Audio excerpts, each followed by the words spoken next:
Yeah, I just sent it. Oh, wow. That's so funny because I just got done with another Zoom call. Oh, okay. And Are you not ready to go? no, I am. That's why I'm here. It's just funny because the way that you worded it, it seemed like you'd already be going. Well, I am going right now, actually. There's music playing and they can hear us in the background. Oh, how funny. Yeah. Are you gonna? Should we both show our face on the count of 3? I don't know how. What is this? Oh, camera. Okay, yeah. 1, 2, 3. Okay, 1, 2, 3. Okay. Oh! I screwed up. That's my fault. I should change my name. Oh, okay. Nope. How do you do that? Um, Edit display name. I won't screen capture your name. How's that? They won't see it. No, 123 mnail is my YouTube name. Oh, so you don't want to see it? Oh yeah, it's fine. Okay. There we go. You're gonna promote my podcast, right? Yeah, what's it called? Let me get the info, and then you can put it. You don't know what your podcast is called? Oh, it's called Where Will You Go?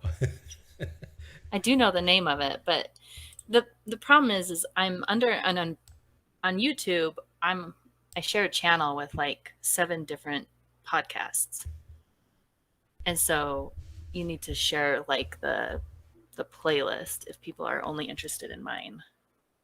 Okay. That makes sense. Wait, so 7 different podcasts share one YouTube channel? Yes. What was the reasoning behind that? He has like an umbrella. Bill Real is the guy that started it, and he started with his own, and then he kind of brought others on because he already kind of had the platform to do it. He already knew how to like set up the website, have it published to all of the podcasting things. Most of them don't do video, and so the YouTube was a later thing that he did. Okay. Was it a way to get 1,000 subs quickly? I think the most of subs are probably his. So it's a way to promote me, right? Like it's a way for other people to get kind of promoted without having to build that up themselves. It's taken him like 10 years to get the followers that he has. How many does he have? I'm not sure. And I think he also has a lot more podcast listeners than just the YouTube. But I think on YouTube, he's probably, I don't know. It's called Mormon Discussions. That's the YouTube channel. Yeah, let me see if I can post the link here. Mormon Discussions. So for those people who don't know, you used to be a Mormon. Yes. A serious one, right? Yeah, I was all in. You had the magic underwear and everything? Oh, yeah. Do you still have Sexy. it? Do you still have it? I still have... I think we threw it all out. I still have my temple clothes, though. Because you have to pay for that. And so if like I have a niece or something that wants them, I'm willing to give them to her. Is this it? Yep, that's it. So like, yeah, if you go to video or playlists. Mm-hmm. And then mine is Where Will You Go? With my face smack dab in the middle of it. Okay. So what do you basically do there? My goal is to maybe not put out content that is... There's plenty of people like putting out all the history stuff and kind of what you do. Like there's plenty of people doing that. And I guess my goal is what I wished I was hearing were conversations across. So it wasn't just response videos. It was like actual conversations with people. And I think that's lacking everywhere, yeah, even politically.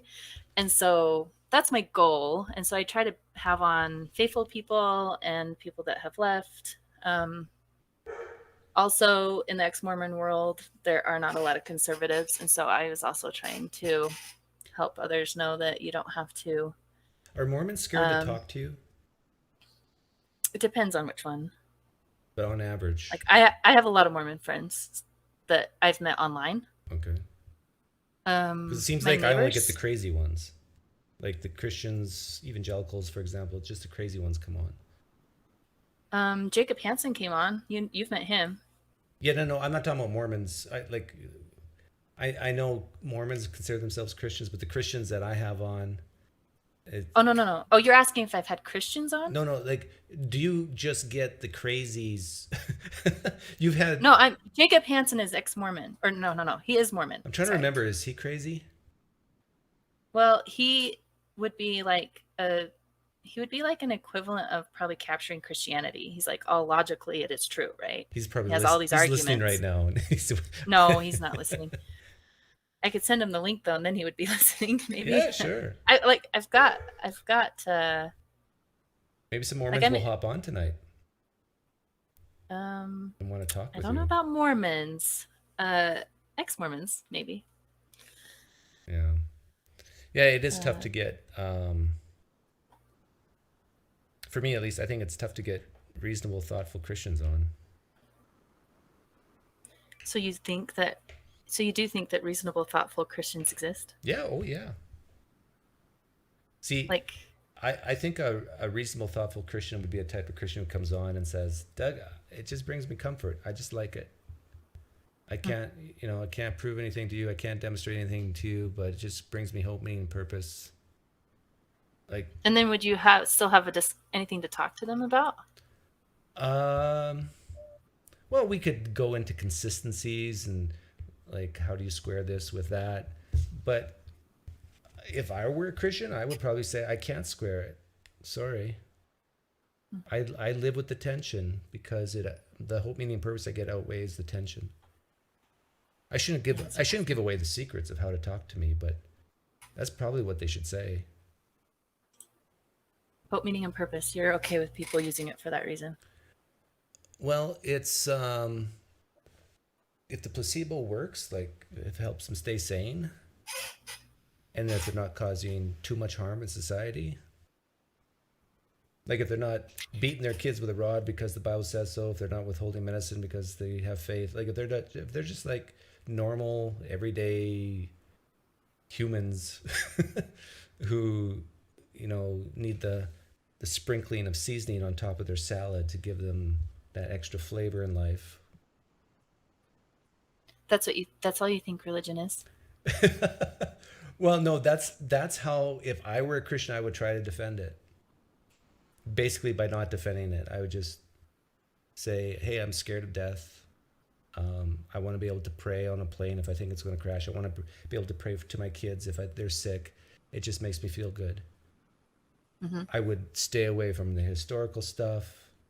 I would stay away from even the philosophical stuff. I would just say, yeah, it's a crutch and I need it. Please don't take it away from me. What about arguments about it being like pragmatically the best way for humans to live? Does that?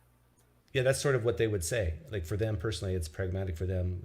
No, but what about you? Like, what do you think about that? Like as a society, do you think society's better off with or without religion?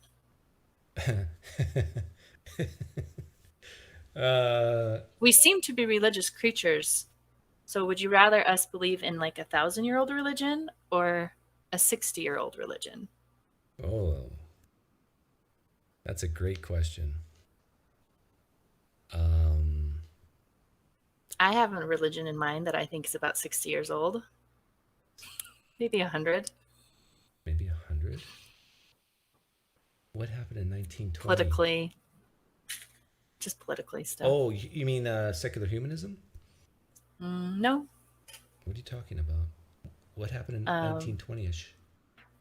Well, it's just recent. I didn't throw that out there specifically. I threw out. But you asked me a good question. I'm still thinking about it. All right, you answer that. I'm gonna go look. I'm gonna go promote this a little bit on my. So maybe we can get some Mormons in our. So the question is, you asked the first question of. Would you rather someone? We seem religious, right? So it seems like the default is that humans are gonna participate in some kind of religious. Yeah, it depends how you define religious, but yeah, I think we have a proclivity for community because we're a community species. And it seems like community is stronger when there is a common shared belief. And usually that common shared belief has to be pretty weird in order for the group to remain together. Explains your SE community. Shots fired. You think you think they're weird? No, no, I don't. I'm just being funny. Seeing you laughed. I did laugh. That was good. So yeah, would you rather have 1,000-year-old religion? People have I'm leaning that, towards or... 1,000-year-old religion is better than a 60-year-old one, but I can't, that's what my intuitions say, but I can't explain why. It's because it's been tested. No, that's not it. It's almost because it's more wishy-washy. Like if a religion that's only 60 years old is probably not going to... Oh, are you talking about Scientology? No. Oh, because that's in the last 100 years, right? Yeah, I think this is why it's so easy to leave Mormonism and harder to leave traditional Christianity, because Mormonism has better evidence, both for and against. Mm-hmm. So it's like once you start looking into it, it's easy to leave. But with Christianity, like we don't know what Paul did on Tuesday evenings. We don't know what Peter did on Wednesday nights. Like, and anything that might have been written about them that makes them look like a God has nothing to do with them. That's probably long gone, lost, or purposely destroyed. Or same with Jesus. Like any dirt on Jesus is long gone, if it was written. Well, it's been wiped clean. Yeah. What do you think? Do you think well, let me finish my answer a little bit more. That's what I think the best argument for religion is that we are going to create our own religions, and it's going to be less... I don't know what's quite the word for it. By going through that long of time, you will have gone through lots of different stages of civilization, and so you'll have maybe more wisdom built into it, maybe, possibly. I don't know. Well, there's definitely more apologetics the older the religion, because they've had more time to fiddle with it and maybe help correct it, like even in and refine it, make it better, right? Yeah. Maybe that's a good way to put it. Like even the Gospels, you see that correction taking place. Yes. But I do think that if religion were to go away completely tomorrow, there might be some chaos in the world. That's not quite what I mean, though. When I say like I think you can kind of see it happening in our society. I think people replace their God with something else, and it seems to be politics. That's kind of well, maybe not most politics, important thing to people. Maybe not politics directly, but definitely activism. Like they need a goal, right? People who leave traditional Christianity or traditional religion, they need to fill that need with something else. Mm-hmm. Like Travis is in the live stream chat here. He filled it with carnivorism. Is he on the Peterson diet or something? Basically just a carnivore diet, like nothing but meat. And there's some people in here right now, they filled that void with street epistemology, or queer rights, or trans rights, or whatever. It's like it keeps them have a sense of purpose. And then I just had a live stream today where we talked about climate change, and for a lot of people that's their big thing now, because we're all going to die. Did you know that? Yeah. Well, it's like the second coming, basically, right? Well, I'm sure Jesus will return before the earth burns up. They're not very good at their predictions either. Oh. You should. I can't do that on this channel, right? No. It's the evening. We can talk about whatever we want. Like politics and religion, they mesh, they intertwine so much. It's really difficult to really have two separate channels. But I do it anyhow, just to keep some people happy, because I love people and I care about them. I have a question. Yeah. Do you think that if you're super duper left, do you think that you're more likely to be Christian or atheist? Well, does that make sense? What I said? yeah, I think the data's in on that, right? There's more atheists, at least in the United States, there's more atheist lefters than righters. No, of the people that are left, you think more of them are atheist than Christian? Oh. No, no, no, no. There are more Christian people on the left than Yeah, if you were atheists to on the left. take all the people who lean left and ask them, are you an atheist or a theist? They're going to say theist. Oh, okay. I guess that, yeah, you're right. I've never heard anybody, you know, you're right. I've always been surprised. So I hang out with, I'm gonna, so there's this website called 3 Practices, the number 3, and then practices.com. And they host these circles where you have, they have a set of rules that you have to follow, and it basically forces you to listen. You can't argue, but you can have divisive topics. And it's really cool. I like it. That's why I go hang out with these guys. But they're all What platform left do of you use me. for that? Is it just like a Zoom. Zoom? Yeah, it's just like a little. You should invite me. What? Is it invitation only, or anybody can? No, if you go to 3 Practices, I'm starting to do them every Tuesday night. So that's where I was right before I came on here at 6:30 Mountain Time. 3practices.com?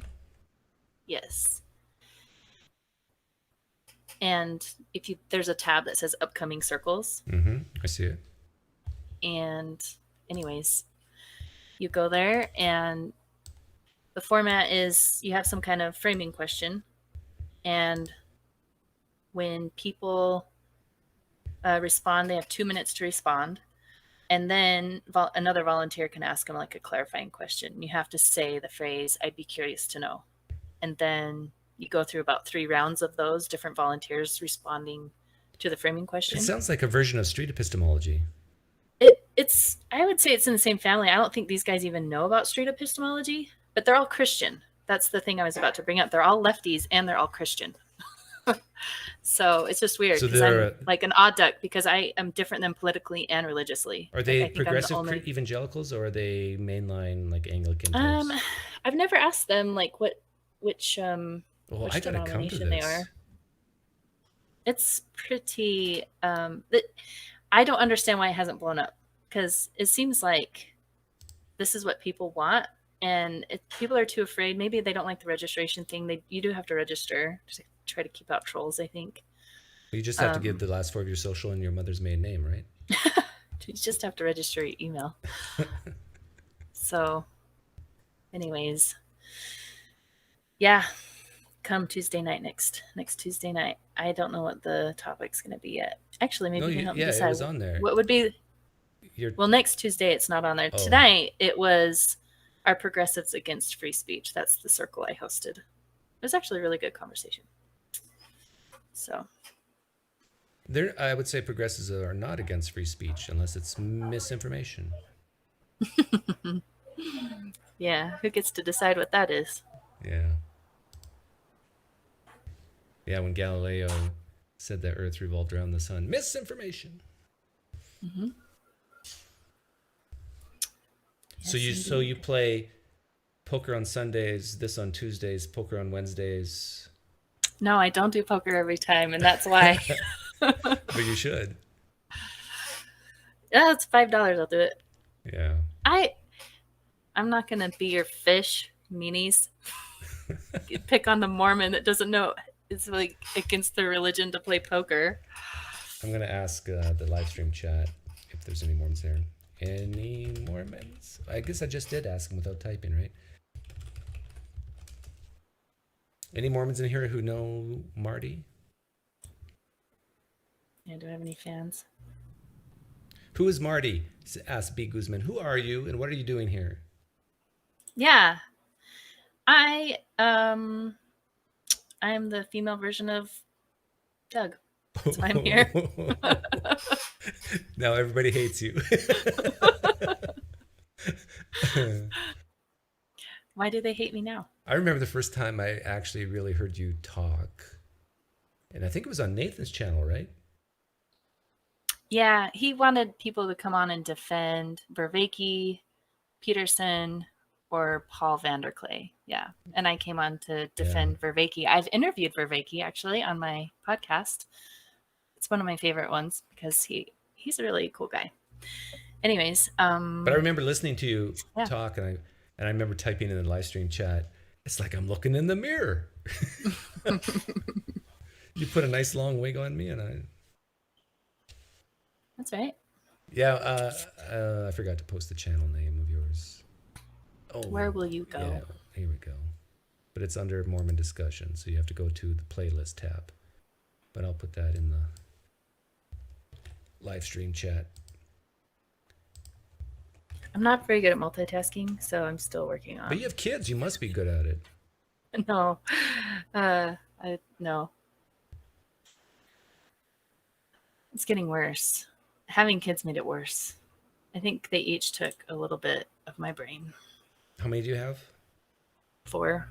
Well, that's right. You're Mormon, or used to be. What's the We're Catholic, what? right? That's the other Yeah, thing. or Catholic. What's the average Mormon kid rate? I would say you can be a good Mormon with 3 to 4. Okay. When I grew up, it was 5 to 6. I had 2 friends in high school, really good friends, and they came from families with 10 each. Man.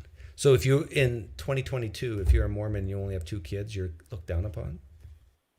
Sorry, say that again. If you only have 2 kids? 2 kids, yeah, you're gonna get the side eye a little bit. You better have some reason, like you had some infertility, or there's no law, right? I mean, they just give these conference talks all the time that make you feel guilty if you ever thought that maybe you wanted only 2 kids.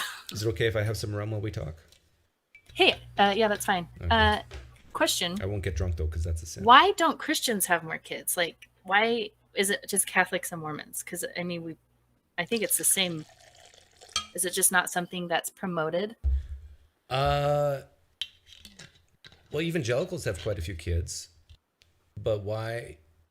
So evangelicals make up 20% of the U.S., 25 actually. No, 20. Catholics make up maybe 18, 15% of the total population.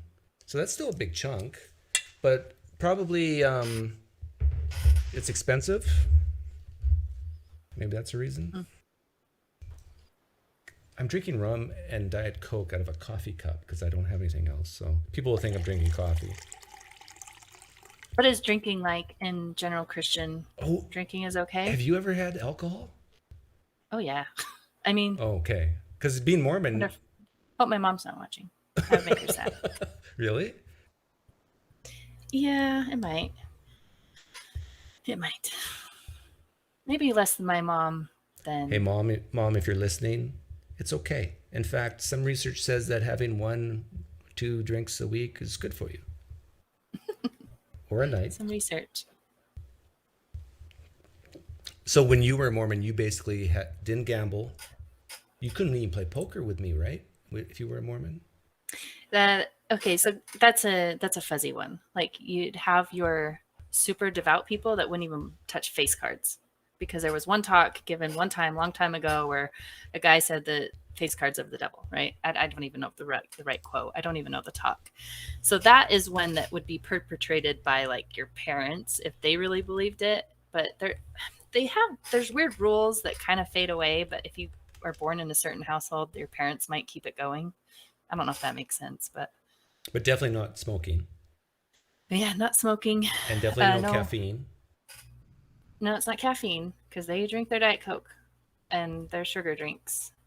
What? I thought Mormons can have, they don't drink coffee though, right? So it's kind of weird. President Hinckley did that interview and he didn't correct, is it Larry King? Is that right? Oh man, Mormons are going to know what I'm talking about. Sorry. There's an interview where the prophet of the church was interviewed by Larry King. And he said, and you guys don't drink caffeine, right? And he said, yep. But that's not totally true. It's the scripture is hot drinks and it's tea and coffee. That's the scripture says no hot drinks? No hot drinks. Right. Yeah. Doctrine and Covenants section, I think 89. What's the reasoning behind that? Can you have soup? Because Joseph's soup hot chocolate is fine too. Like, it's not actually hot drink. So that's what the scripture says. And then the modern day prophets have told us that that's, I say us, just bear with me. I'm not Mormon anyone, but I am. It's never going to Well, leave, culture. right? You're like me. You're culturally a Mormon, Yeah. but Like, theologically not. I'm well, culturally a Mennonite. and I still do get a little defensive too. Like if you're starting to attack them, because I don't feel like my family is dumb or anything. Like I think it's I don't know. It's just I'm not on board. So Right? tell me about your family.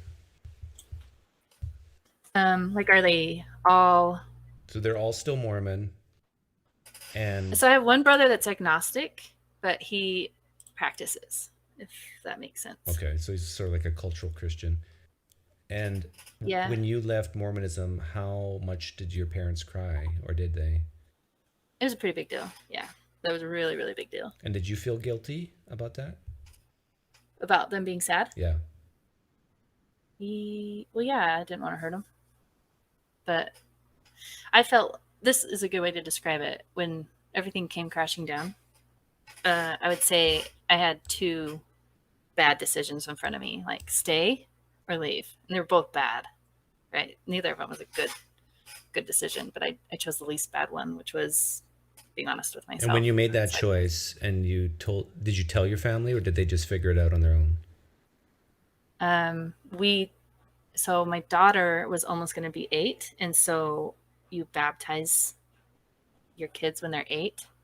Mm-hmm. And we knew we might not be doing that. And so we told everybody pretty early, like really fast.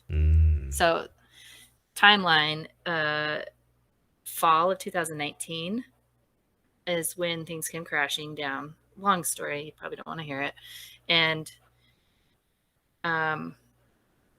then we kind of removed ourselves from so you get callings. So you teach the little kids their church lessons, or you are the organizational leader of the women's organization, or you are the organizational leader of the youth. Like, so you have these volunteer positions where they ask you to, hey, will you do this? And you say yes. You always say yes. Unless you're a bad Mormon, you say no. That culture is kind of changing a little bit, though. Like if people are too busy, they're learning to be like, I can't say yes. And it's not as hard to say no, I don't think. But anyways, we asked to not do those jobs anymore. And that was... But I'm trying to use universal language that your audience will understand. But it's really hard because we have our own language. There's probably a lot of ex-Mormons in here, or at least a few, and if someone doesn't understand something, they will explain it, or I'll ask. But you might not understand. Did you ever, did your mom or dad come up to you and say, "Why are you leaving?" And then if they did, what did you say? I had some pretty big back and forth with my dad right at the beginning, and our relationship was pretty awful at the beginning because that's all we talked about was, yeah. And then I was listening to a book by Jonathan Haidt, actually, Coddling of the American Mind. Unrelated to what the topic of the book was. Well, kind of unrelated. He has a section in there, and he talks about the gay movement in New York, and when they were trying to promote that, instead of trying to say, he said they drew the bigger circle around it, and that is what really got the gay people their rights, I guess. So they would advertise and be like, hey, this is your daughter, this is your, these are people you live with. Does that make sense?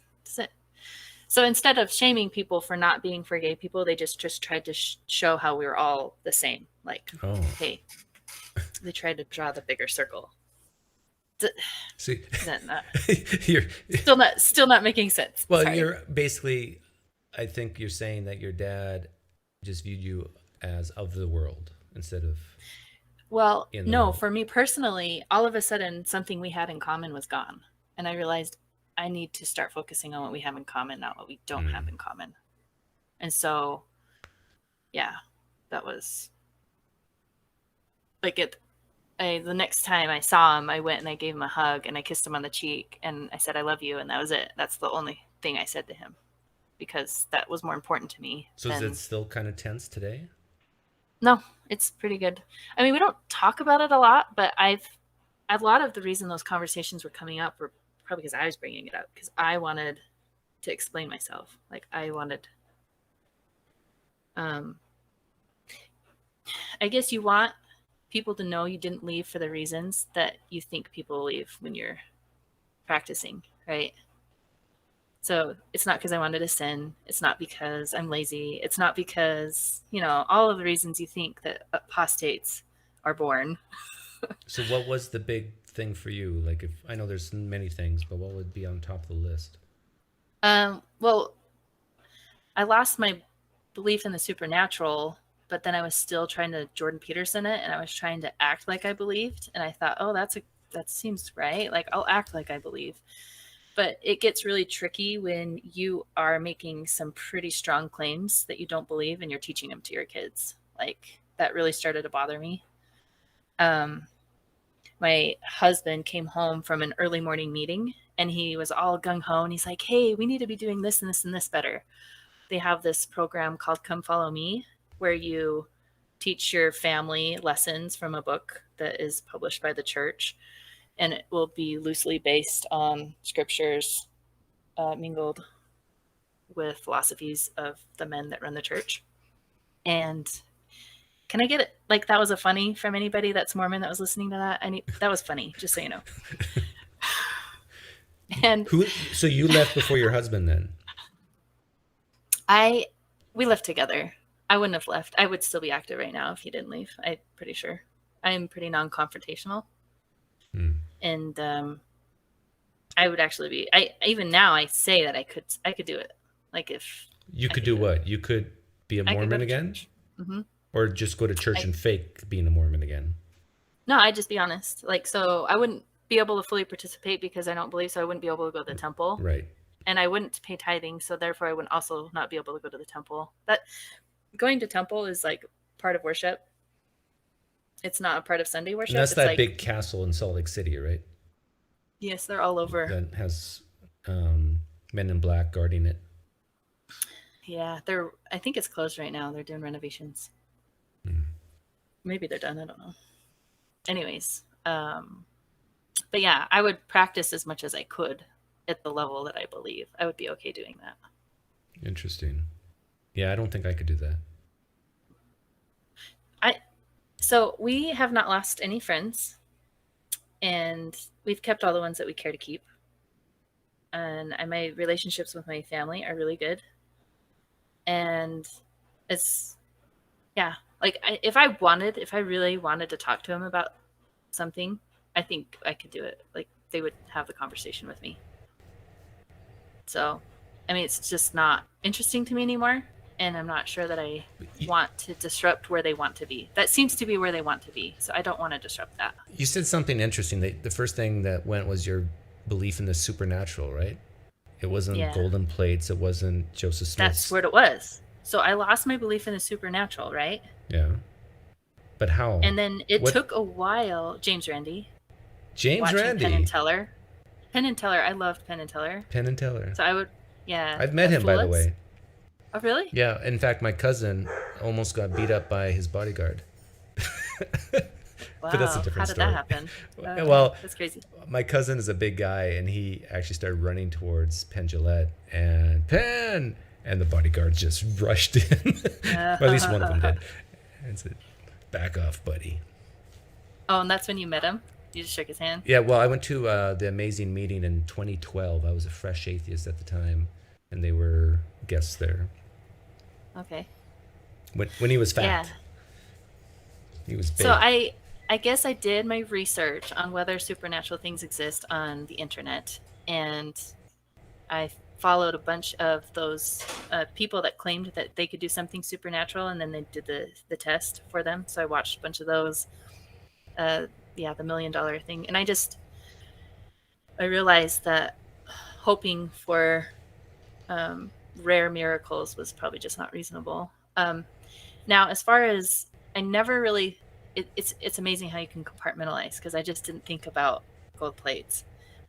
I didn't think that was reasonable, but I did have this hope that maybe God did that still. He allowed that to happen, right? So maybe there's a chance.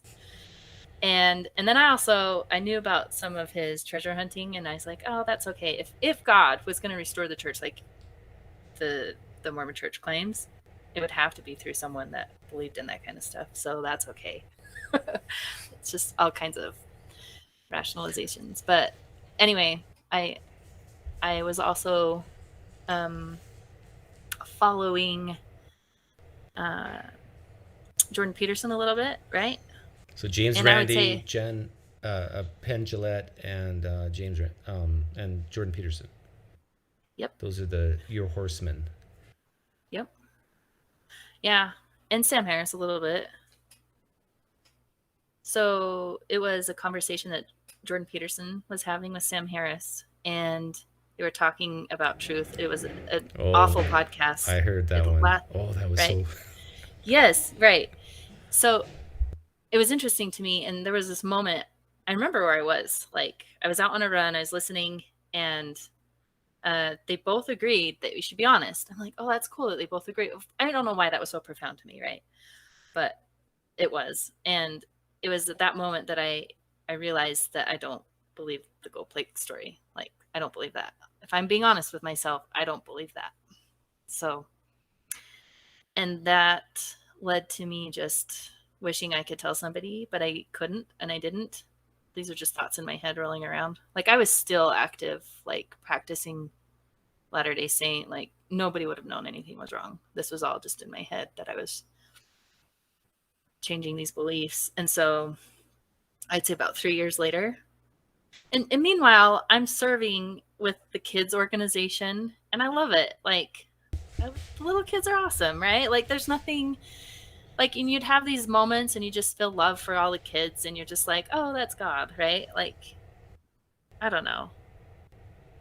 And so you probably missed that, husband, right? Oh, now you got your own kids, so I don't know if I missed that, actually. I think I get those moments other ways. Like, I don't have to get it that way, I guess.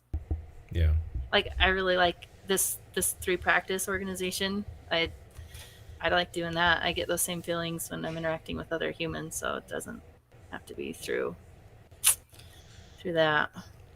Can you... But yeah. Like, most of the people who watch my channel are, I wouldn't say most, but a lot of ex-Christians. Can you summarize in bullet point form the difference between Mormonism and evangelical Christianity?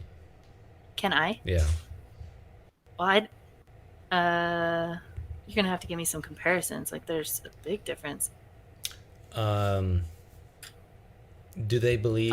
Do they believe Jesus is God? They believe that. Oh, so the Godhead is different for sure. So they believe that that God has a physical body of flesh and bones, and then so does Jesus Christ, and Jesus Christ is God's literal son. And then you have the Holy Ghost, who doesn't have a body, so that he can dwell with us. And so God the Father actually has a body of flesh fingers, and bones. toes, buttocks. Yes. And he lives on Kolob. He lives on Kolob, which is just left of Jupiter. Where's Kolob? Planet. I don't know. I don't even know where that comes from, but I know he lives there. And don't Mormons ask these types of questions, like, where's Kolob in the universe? Like, can we send a probe there to look for God? Yeah. I don't know that anybody ever asked that question. I think the people that do ask those questions are the type of people that leave. Yeah, exactly. And people speculate, I'm sure. How much of the traditional Bible, 66 books, do they believe is actually accurate? Like, because Joseph... they believe all the Bible. They believe all the Bible, but they believe that it's been muddled by men. So like, if I were in a Bible class when I was younger, it would have been something like, yeah, there was this whole thing where it was a Nicene Creed, and they'd use all the atheist arguments to explain why the Bible was not a good, reliable source. Like that's why you have to have a living prophet. Yeah, that's very similar to Islam, because Islam will say that a lot of the Bible is God's word, but it's been fiddled with. Yep. Well, did you have questions for me? Sure. Ready? Oh, you have them written down? Yeah, I need to go open up my tab. This is serious. Kolob, like, where does that name come from? Is that Egypt? I think the imagination of Joseph Smith. Yeah. I really don't know. I don't know. He must have borrowed it from somewhere, I bet. That's possible. He borrowed a lot of stuff. At least I think so. How many of your friends actually believe? Like, do they ever express doubts to you? No. And now they wouldn't, for sure, unless they were like definitely making a decision, like a move. They wouldn't trust me. So you're right. They don't trust me. They don't. You're the enemy? Well, hang on, but they're your friends. Right? They will. How do I explain this? They would trust me on math, right? They would trust me on. Okay, but everything but Mormonism. Yeah. Anything but religion. Yeah. Do they view you? I know I'm asking questions, but I can't help it. Do they view you as just poor Marti? Satan has deceived her. That type of idea. Yeah. Let me show you a text from my brother. Ooh. Now it's getting juicy. Will your brother mind if you show it? I'm not going to show it. I'll just kind of read it. Paraphrase. I won't say which brother it was. Only he knows. That's true. You got what? Not 8 of them? 5. 5. I'm the youngest. So one of the 5 brothers, there's a 20% chance Marty's talking about you, brother. How about this? We'll send you a link. He said, "Hey, it's been a while. Love you, sis. Give it a chance. Watch it all the way to the end." Do you want to see the video he wanted me to watch all the way to the end? No, thank you. Well, it's basically one of the leaders of the church saying, "Quit worrying about it if it's the Holy Ghost or if it's just you. Just be a good girl or boy." Don't think. Yep. So then I responded. I watched it all the way to the end. And I said, "I love you too. You may be surprised." So the other thing it was talking about is like when you in that talk, it was basically saying, don't just sit there and do nothing while you're wondering if it was God. Just go and act. And that's actually what I feel like I did when I left. Like, I'm not just going to sit here and worry about whether it's true or not. I'm going to make a move, and I don't think it's true. So that's the way I'm going to act. And so I explained that to him. I said, I call it intuition. I trusted it when it encouraged me to stay active. And I also brought me to where I am. And I was like, it wasn't easy, but I think I'm where I'm supposed to be, and I hope you can be okay with that. And he responded, and he said, "That's awesome. That's where you need to be. I believe the Lord needs people on the outside also." So there we go. Sounds a little bit like he's ostracized you, but yeah, that's for sure. I'm definitely not part of the Mormon tribe, for sure. Kind of, right? Like we were saying earlier. I keep on saying we, like it's still mine. I guess my question is it okay for someone to be religious? Sure, my wife is. Yeah, but wouldn't you rather her be on the same page as you? Yes. But I see how much value she gets from the belief, how much community she gets. She doesn't play poker like I do. She doesn't really do sports. She could come. Come where? To your 3 thing? No, to poker. Oh, no. She would never, ever do that. Why? She hates math, and she's a horrible liar. So she'd lose all the money that you make. She would pick up pocket aces and just go.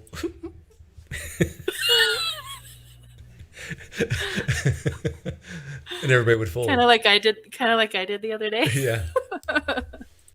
The funny thing is, though, where I don't know how to play, I think I have something, but I don't, right? So, Yeah, that's a problem. yep. But yeah, it's okay to, in my opinion, to be religious. I think a lot of non-religious people are sad if they can't find a replacement. Yeah. I think it's harder outside of religion, but I do think you can form your own communities. Oh, yeah, Like, yeah. it's harder work. But if you're an And I think you introvert, do need that. if you're an introvert, religion is the place to be. Like, you just show up and there's always people there greeting you. You know, when you go, probably in the Mormon temple or church, you have people standing at the doors and greeting. Yes. Yeah. At the temple you do, not so much at church. Yeah.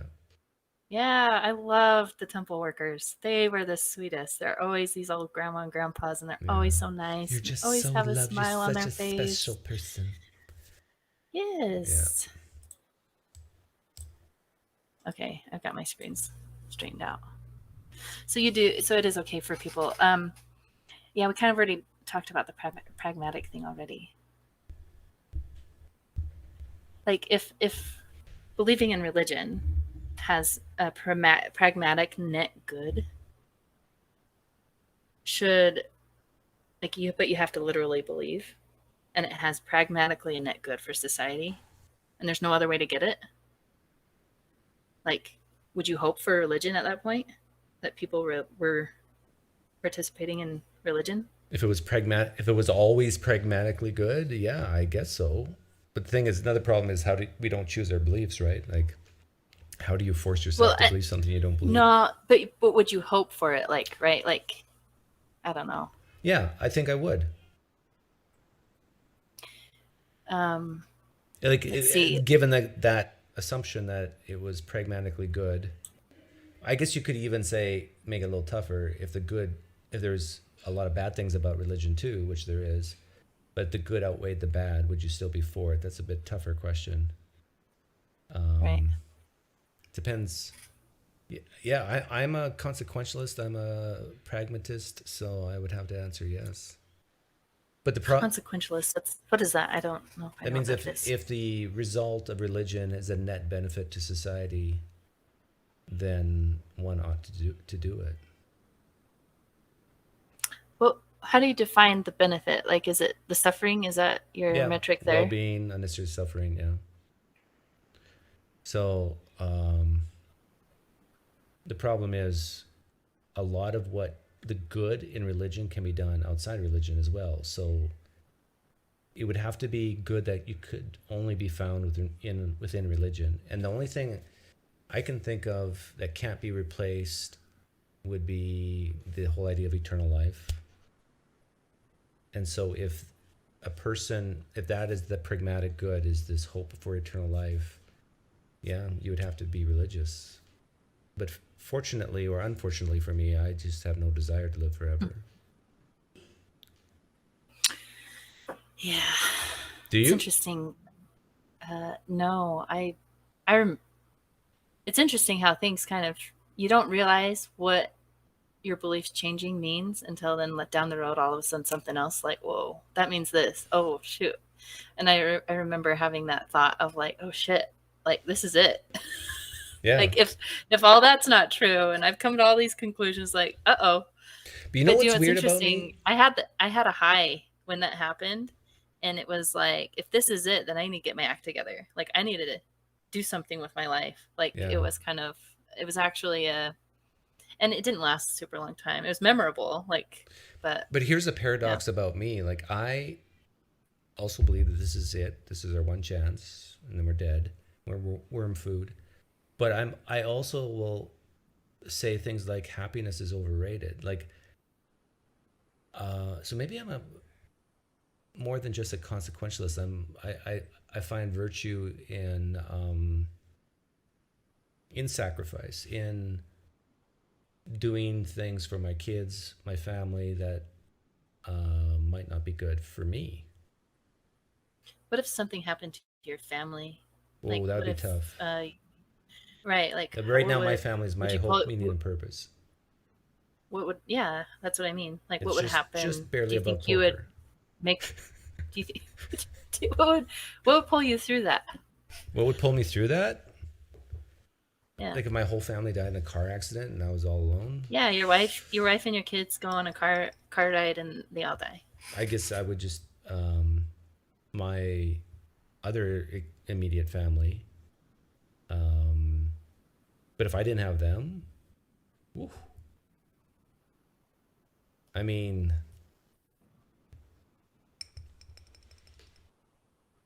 I don't know. I sometimes think about that, and I know there's organizations that specialize in helping people who've lost like their whole family. But that's where religion's useful, right? Because I don't think you have to have religion for that, though. well, no, I mean like not to off yourself. If you believe you're going to go to hell, it helps you survive. Because People that believe in hell will off themselves, though. Like, I don't. You think that stops well, some people from? that's true. Like there's a lot of Christians who commit suicide, but I think there's a lot of people though who don't commit suicide because they think there's no guarantee their life will get better. Like if they kill themselves, it'll be worse than Earth. Well, if life's like an opportunity, right? Um, if something happened to all my family, I know it would be hard. Like that would be a terrible, terrible, terrible tragedy, and it would take some serious healing to get over that. But I'd like to think that, like my outlook is like, I don't know why I'm here. Pretty like, but it's kind of crazy. It's a very cool opportunity to be, right? And so why not do something with it? Like I'm not sure, and I don't know. Yeah, Like but you're also a lot younger than me. Like I could travel. I like could. you don't ever fantasize about how much good you could do, like just by doing You little mean things every more day. than You what I've you already could make a done? difference, huh? Yeah. Yeah, I guess so. But I don't have any of Yeah. these. Um, I don't have these illusions that I can change the world. Like, No, I'm talking about changing right what you're touching, where you're at. Like that doesn't yeah, that yeah, satisfies me. that's To be true. able to even make the difference to one person is very satisfying for me. Like I've gotten emails, and this probably would help. Like if I lost my whole family and I had my main hope, meaning, and purpose gone. Like I get emails from people who said, "Hey, I was considering suicide, but I watched your video, and this guy was a Calvinist, and he was becoming suicidal because of Calvinism." True story. Well, Like this whole idea that God has decreed everything, and he believed in God strongly, but yet he was left thinking that he's worshiping an evil God and for all the suffering in the world, and he became suicidal. And he saw a couple of videos of me just trouncing Calvinism, and he left Calvinism and is now happy. hmm, So that feels pretty good. that's good. That Yeah, I might have actually saved a life. right. Yeah. Um, But who knows? here's another question. Like, do you think it's possible that religion is doing something for humanity, like something that we can't even comprehend? Be like a God of the gaps kind of argument. It's like, yeah, I understand that I have no business believing in God, you know, but but it's worth participating in because there's something going on there that I can't comprehend. I don't understand, but it's in my nature to participate. Well, yeah, I think we are wired that way because of evolution to have this community, and I don't But think. no, beyond that though, like that is within your comprehension, right? Like you're you're understanding what benefit religion has. I'm saying there's something beyond your comprehension that is more true than atheism. Well, you're basically asking, is it possible that theism is true? And Yes. I always answer yes to that, Yeah. but it's not likely. Yeah. That is what I was asking. Like that's I didn't I think about that a lot. Like I think a lot about how much more we know than dogs know, and how much, or even how much more I know than when I was 10, and how much more my 10-year-old self knew than when I was 2. And just that being able to grasp reality, to me, I have no idea what reality is, right? Well, And then even what the physicists know above what I know, right? The people that can kind of comprehend 4D, like, but it's not just us. It's like also animals. Like the fact that we can comprehend yes. reality is amazing. But like I play fetch with my dog often with a tennis ball, and I bounce things off fences and walls and stuff. And my dog can predict, and all dogs I'm sure can do this, can predict the angle of incidence equals the angle of reflection. And that freaks me out for some reason. It's like, whoa, this is a conscious thing calculating angles and everything, and it's a dog. Yeah, that's actually a really good point, because that's where I feel like so either the dog is as amazing as we are, or we're no better than a dog. Well, maybe just a little bit better than a dog, right? So you can right. look at it both ways and say, oh, this consciousness idea in mammals. Oh yeah, I'm not saying that humans are amazing. I'm saying we're like the dog. We are as dumb as dogs, so maybe we shouldn't try to get ahead of ourselves and be like, religion is bunk. I think being honest is best, right? And I think religion in general got scientific when we got scientific, and then they tried to like make these propositional truths, but I don't think that's what religion was before we had science.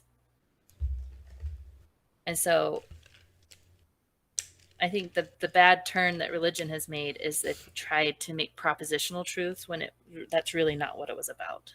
It was more about that feeling that people have that's like God is everywhere. God is the universe. See, is this the Jordan Peterson coming out in you right now? Yeah, for sure. Yeah, because he says this, right? No, he doesn't word it like this. This is more like Buddhism type. Yeah, I guess. Just everyone kind of gets that sense though, right? That like they have like some, So does consciousness really freak you out? Consciousness? Yeah. No. No? Okay. I don't know what you mean by freak me out. Well, that as how do some people phrase it? As an emergent property of matter. That the fact that it's fascinating. The fact that carbon, hydrogen, oxygen can come together with some minerals, form neurons, that we can have this self-awareness. What's interesting though is if I let my mind go there, you start thinking about how you don't really feel like a self sometimes. Like you almost can step outside of yourself, right? Yeah. And then that takes away that kind of. But even stepping outside coolness. Yourself is kind of freaky. That's true actually. No, that's like if theists are listening right now, and a lot of them do this, I think you're on the right track.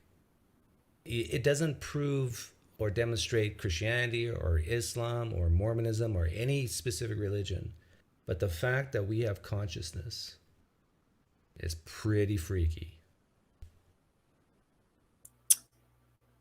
Yes. And the thing, I guess when you say it like that, I say it in the same way of like, why am I here? I don't know, but I'm willing to play with it. I'm willing to play the game of life, right? I guess I don't think it's any more freaky than why am I even here? Like, why is there anything? Why is there something rather than nothing? Like that's also kind of weird. Yeah, that is weird as well. But to me, it's not quite as weird as consciousness.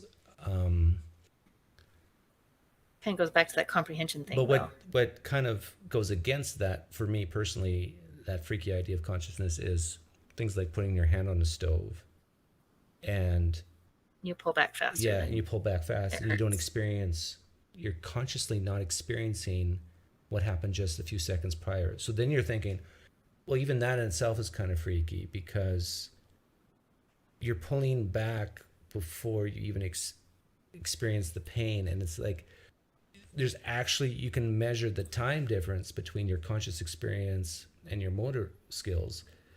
And that's freaky.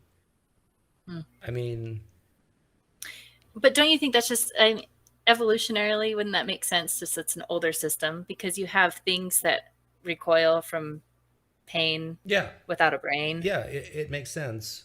That's what I'm saying. That's what kind of brings me to more of a, oh yeah, this is naturalism, right? Like this is, everything's matter because you can see these lag times in real time. Yeah. And then you look at the animal kingdom and see like you, it kind of freaks me out just looking at ants and bees. Like why, Yeah. like have you ever just looked at the ground and watched an ant and then you see it go left, Yeah. you see it go right, you see it go straight? Why are you doing this, ant? What's governing that? Like Right. you can really go insane thinking about these things. Yeah. No, I know what you mean.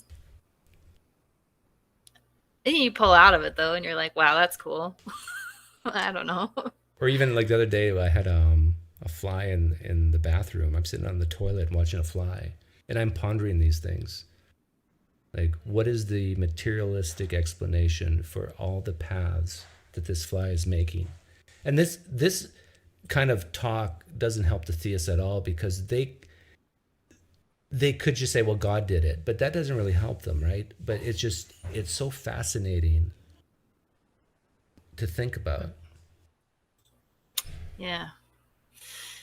So, um, let's see.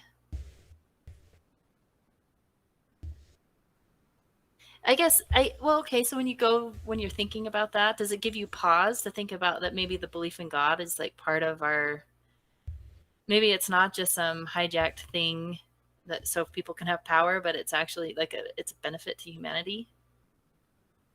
Oh yeah, and definitely. and maybe Like, it's worth rescuing, I guess. Like right now, I can't believe in any of the organized religions, but maybe religion is worth rescuing and making and being but and being but in line with what? But science. what exactly is worth rescuing? Like this? The wisdom, I think there's a lot of wisdom in the Bible, and just the idea of God doesn't have to be defined. I think you make the mistake in belief, like I Yeah, think you make the you can, once you define God, you can prove it wrong. And I think that's the mistake of defining yeah, God. I yeah. think You're right there. God's got to be something bigger than anybody defines it in But current religions. like today, I did a live stream on the political channel, and I asked a poll question on how much people worry. Do you worry a lot? Do you worry little? And I said I almost never worry. And then I said that the verse in the Bible, "Do not worry about tomorrow, for tomorrow will worry about itself." I said that's great advice. Hmm. Now you should still plan and for tomorrow and take steps to improve tomorrow and so forth. But to actually worry about it, no, that's great advice. But I really don't think it takes religion to come up with those little nuggets of good advice, right? You can, Yeah. Well, that's what I see like Jordan Peterson doing. I feel like he's trying to rescue religion without trying to deny evolution, without trying to deny science, without trying to deny that fundamentalist type tendencies or tyranny. Like I think that's what Jordan Peterson's trying to do. Is he's trying to rescue well, religion? he works with a lot of sick people, and he's a sick person as well, like physically. Yep. And I think he sees a lot of mentally ill people and thinks that religion can help them, right? What is it that you think? he thinks The religion will help. whole sense of purpose. Like you see in a lot of young kids today, especially technology is partly to blame. Always on their cell phones. They're not having real friendships, or a lot of them don't. Face-to-face conversations, a community, So, and so religion can help with that. okay. Do you think that he would rather someone be a fundamental Christian or someone like PineCreek? Fundamental Christian. I don't think so. Oh, he doesn't like atheists. He doesn't like new atheists. There's a difference. Oh yeah, I'm 50. Well, I I'm guess you 51, kind of. so I'm an old atheist. But Ah, no, he thinks atheists. You listen to him with Matt Dillahunty, right? He basically just trashed atheists there, if memory serves. but yeah, but the conversation with Sam Harris is way different, right? Yeah, that's true. Matt Dillahunty is. They were talking past each other. That was like, debates aren't interesting to me when they're talking past each other. I loved Jordan Peterson and Sam Harris because they were actually addressing each other. They were steel manning each other and trying to address that, not this. Well, the problem Yeah. with Sam Harris is he can't let things go. Like once he's like a dog that once he's clenched onto that bone, he won't let go.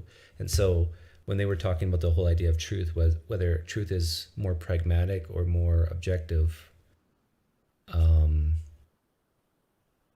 he just he refused to go further in the conversation until they kind of solved the idea of what is truth. Yeah, he didn't want Jordan Peterson getting all slippery on him, huh? Yeah, which I don't know. Maybe like It's smart to define your terms. That's not bad. yeah, it's not bad. But if it were me, I probably would have said okay, Jordan, let's move on. Like at some point, you just gotta. We're not going to see eye to eye on Yeah. this. But maybe that is why the other conversations ended up so well. Is because they hammered that out for Maybe. ever. Maybe. So do you think that there's like a God-shaped hole in people's heart when they leave religion? It wasn't for me, and I know it's not for a lot of people. A lot of people have a born again experience after leaving evangelical Christianity, like the relief. In fact, Tyler Vela, who's that? Do you know who that is? Is that the one you talked about Yeah. recently? Yeah, recently. Okay. Yeah, he was a Calvinist, evangelical type Christian, and I think in one of his videos he said, "I'm at peace. I'm content. I'm not sad." It's like it's almost a relief that he doesn't have to have this cognitive dissonance anymore, and I think that's the case for a lot of Christians who leave Christianity. I'm trying to think if it was a relief for me. It was a lot of work for me, so I wouldn't say that relief. Maybe I had little moments of relief, but it was a lot of work because I had to sort out my relationships because I live in a Mormon area. All my friends are Mormon. All my family is Mormon. Like I had to. That was stressful trying to navigate that. When you're with your friends and family, it can be stressful. I remember the first time I saw my parents after I became an atheist. I flew to Canada and I was worried about something really stupid like dinner time. Who's going to say the prayer? Yeah, is my dad going to ask me to pray? Not knowing I'm an atheist. And if he does, what am I going to do? I remember having this conversation with some of my friends asking for advice. Do I fake it? Or do I say, I'd rather not, which will send up red flags?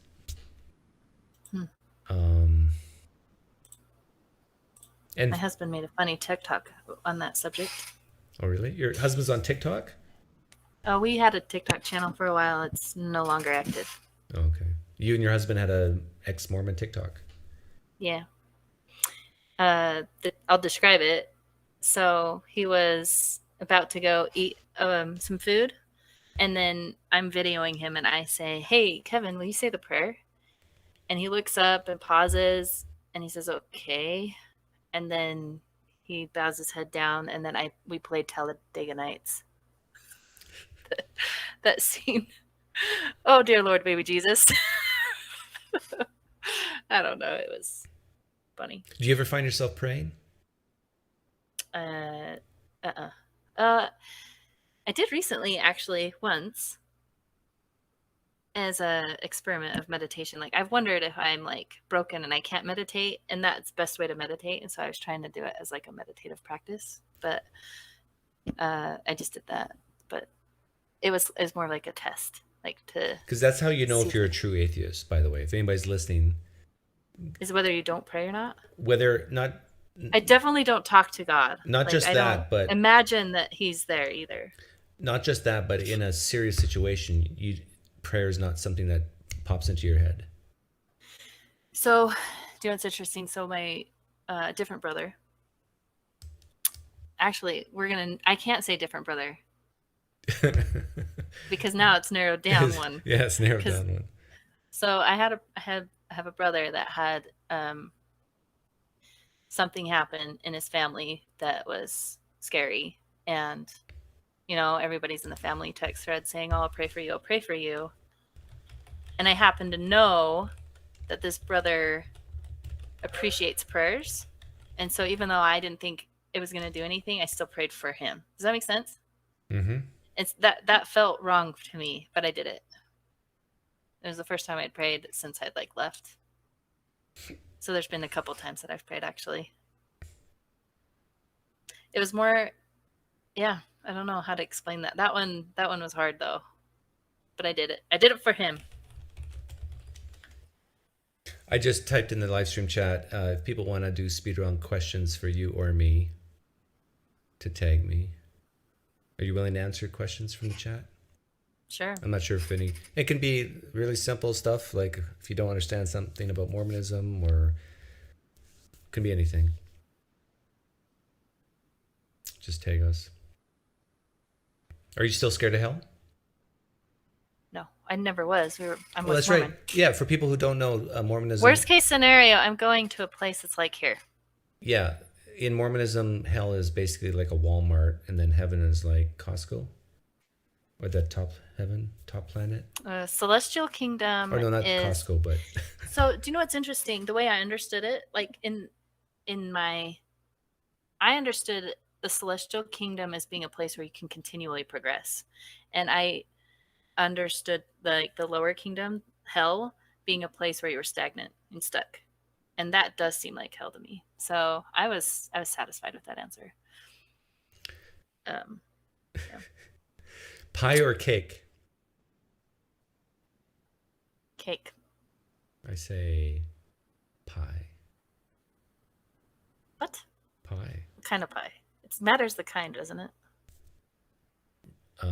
Saskatoon pie? Do you know what that is? No. It's like blueberries, but it's a berry in Manitoba. Rhubarb pie, apple pie. Oh. Pecan pie? Oh, pecan pie I like. How much does magic underwear cost? I want to say it was like $350 for the top and $350 for the bottom, or something like that. $700? Are you serious? $3.50. Oh. Whew. You had me worried there for a second. That's why the Mormon church is so rich. I don't think they made money on that. I'm pretty sure that was their break even. Is your God-shaped hole bigger the later you leave? So if you left at what age? How old were you when you left Mormonism? 34, maybe. Do you think if you would have left at 24, it would have been easier? My life would have been way different, right? Well, how old were you when you got married? 20. Oh, wow. I was 22.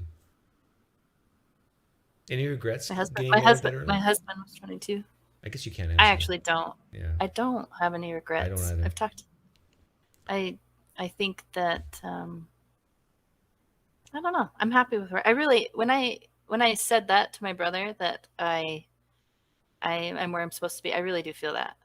And that's something I couldn't say for a while after I kind of went through this atheistic mindset. Atheistic. right?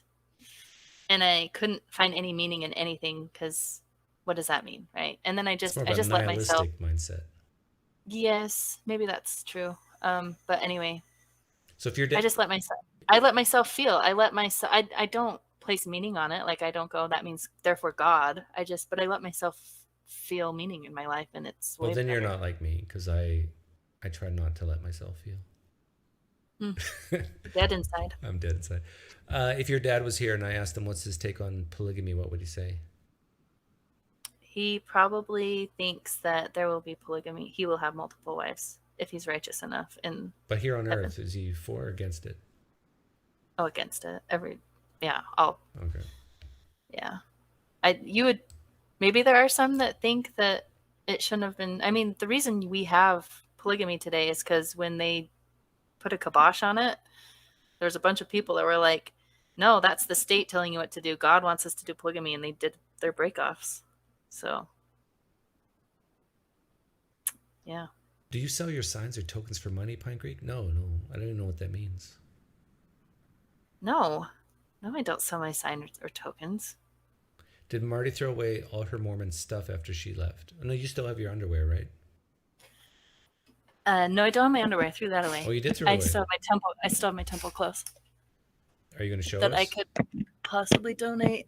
No, I'm just wanting to. These are my scriptures. I did not throw my Mormon stuff away. If you open that up, will gold coins fall out? Why would there be gold coins? I don't know, maybe. Is that where people hide their gold? Yeah, like no one would ever think to search a Mormon Bible. Let's see, here's my. There. Marty. You were a finger licker. This is the Mormon scriptures. This is the quad. Wow. In the quad, you have the Holy Bible, the Book of Mormon, Doctrine and Covenants, and the Pearl of Great Price. Isn't Latter-day Saints the preferred term now and Mormon deemed offensive?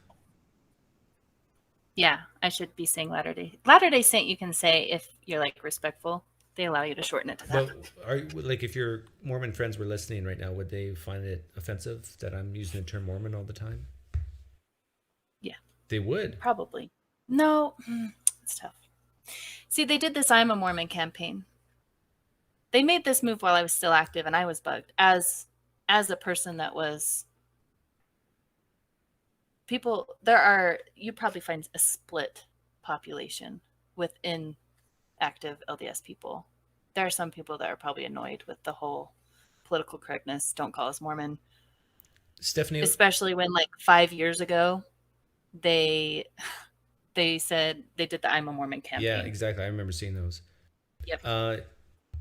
Stephanie wants to know, are you comfortable or do you call yourself an atheist now? I don't. It's funny. I don't usually call myself atheist, but I won't not. If you want to say that's what I am, I'm okay with that. Does that make sense? I'm not offended if people think I'm an atheist. Except if your family's watching now, they'll be devastated, right? No, this is why I don't. It's because usually atheists also brings a whole other package of ideas that I don't like anti-religion. I'm not anti-religious. Is Jordan Peterson an atheist?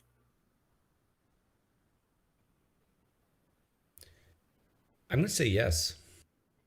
I agree, right? But he is obviously way different than Sam Harris. Yes. And I definitely fall in the camp of whatever he is. I don't know what you want to call that. Rich Younger asks if your husband's still Mormon. No. Yeah, how about your kids? Well, they actually still participate. They do? At the weeknight activities. Do you raise them in a way to let them know that Mormonism is false?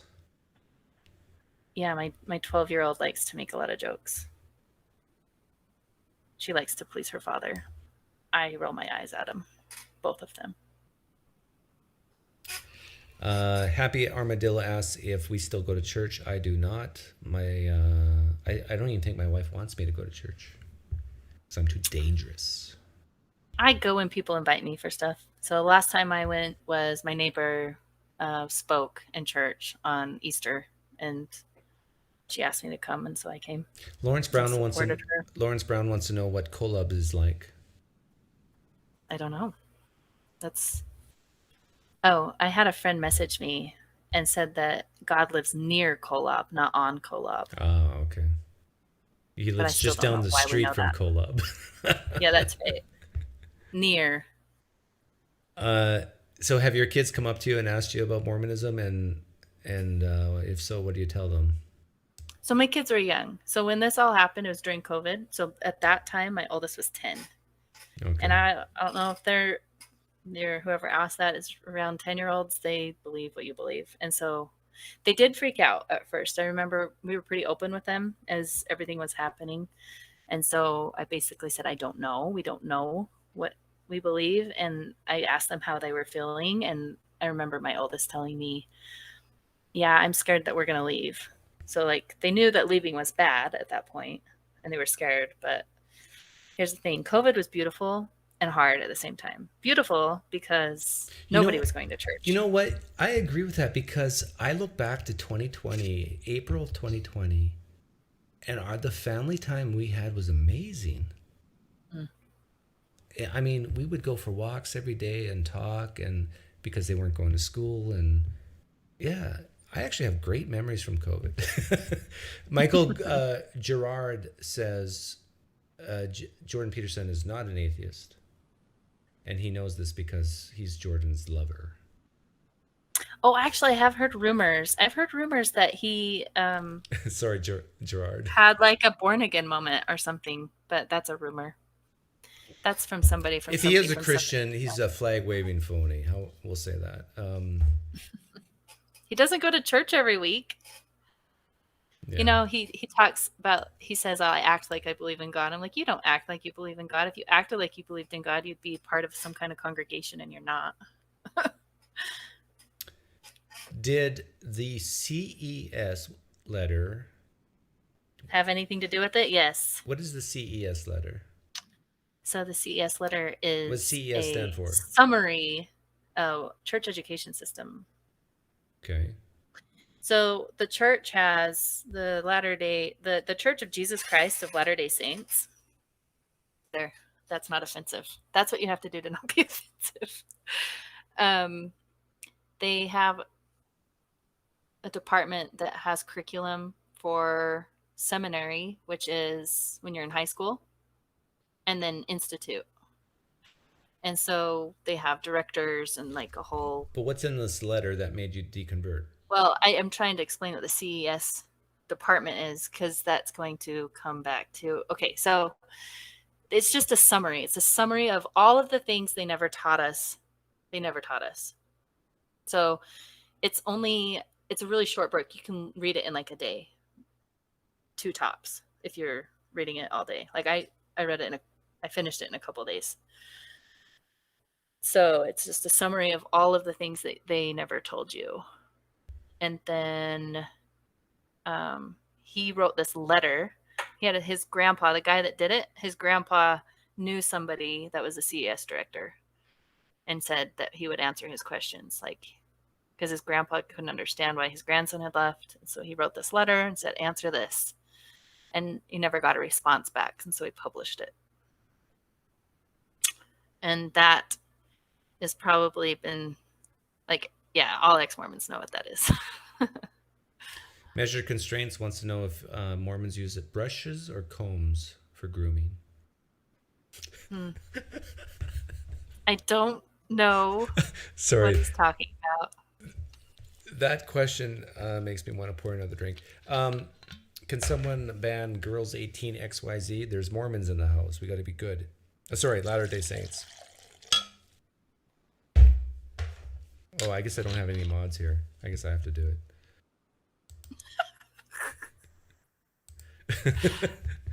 Oh, Reed, you're here, right? Do your job.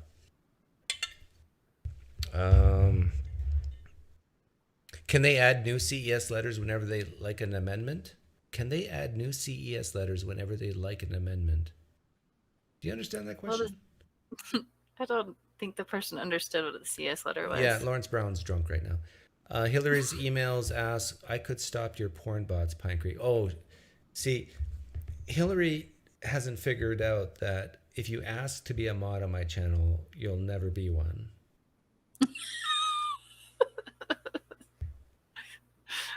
Oh, that's funny. Yeah. See, I give mod powers to the meek and humble.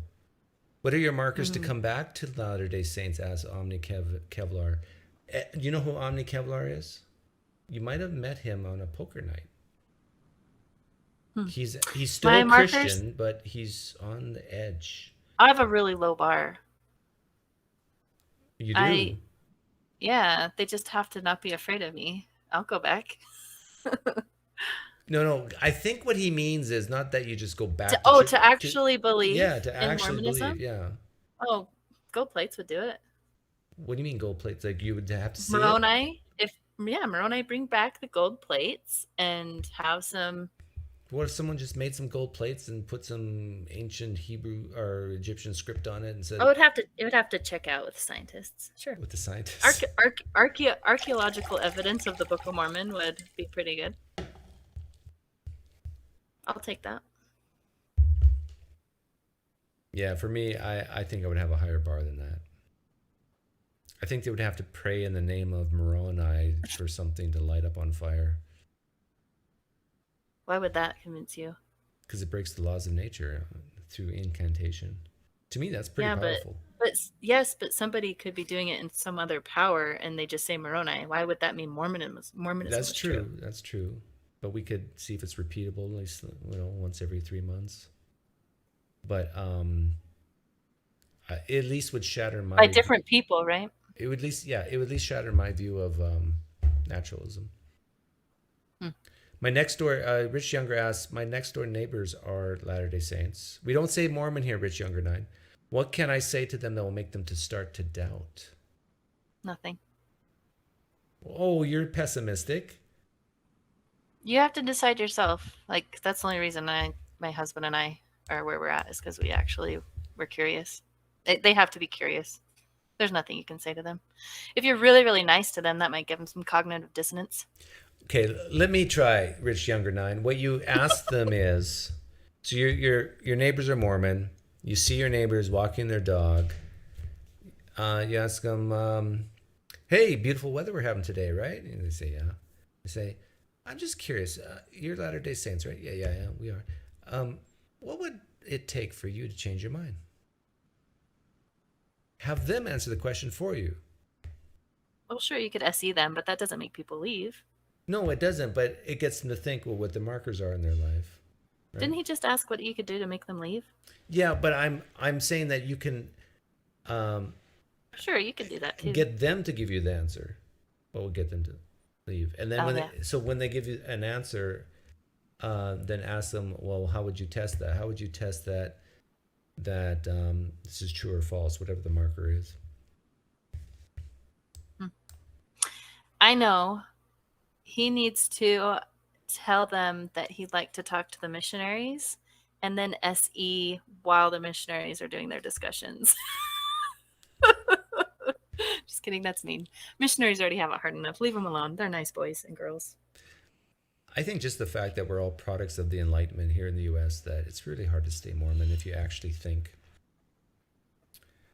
Doug, if I give you all my Pine Points, will that grant me mod status? No, because I have millions and millions. I have billions of Pine Points myself. I could go to Las Vegas so many times with my Pine Points. So you can't. I'm not a gigolo. You can't buy me.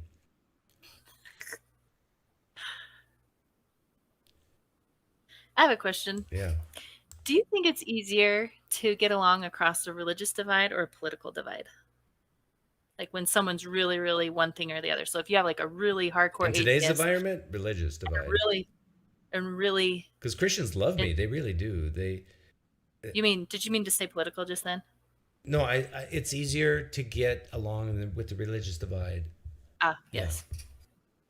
I think I agree. Like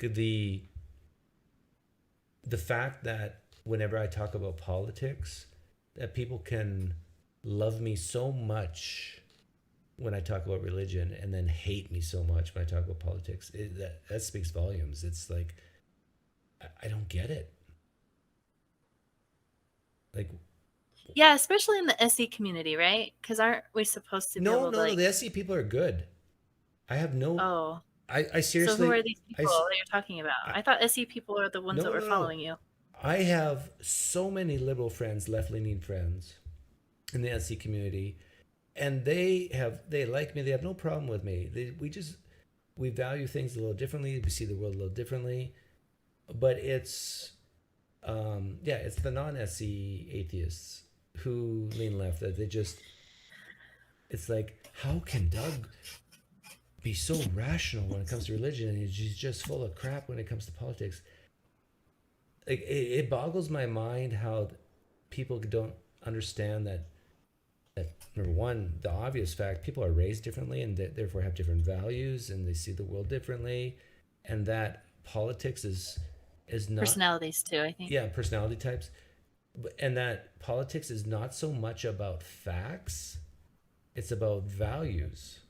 Yeah. And so, like, is it wrong or right to like small government? Like, you can't say that's wrong. It's just because in itself, depending on what goals you have or what the status is, it's just a preference. It's like saying it's wrong to like chocolate ice cream. No, I just like chocolate ice cream. You're lagging really bad. Should I refresh this thing? Yeah, refresh it. You're not lagging for me. I love the Mormon Tabernacle Choir and Orchestra. The CES letter is a list of inconvenient truths.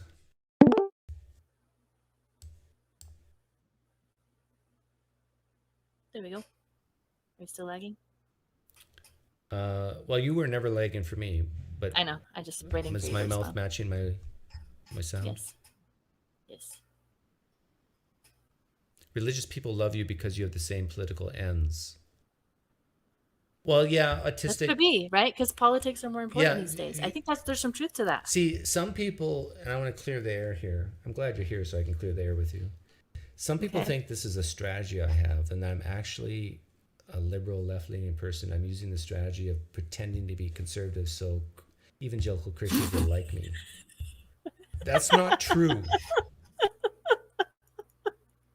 That's really funny, though. Well, no, it's understandable, though. I can understand why some people would believe that. Yeah, when they live in an echo chamber, maybe. Because it is true that a lot of Christians might listen to me about the religious stuff because they say, oh, Doug's like me when it comes to politics. And so they'll give me maybe an extra minute of time to listen to me. But that's not why I'm doing. I honestly do believe in things like smaller government, closed borders, private, freer enterprise. Like, a personal responsibility. No, the reason I laughed so hard is because there are people out there that like you so much, and they can't handle you being conservative so much that they've created Well, this yeah, other I cause cognitive possibility so they dissonance. can continue. So they can continue. It's the same thing when you're like leaving a religion. That's why it's funny. Yeah. It's just funny.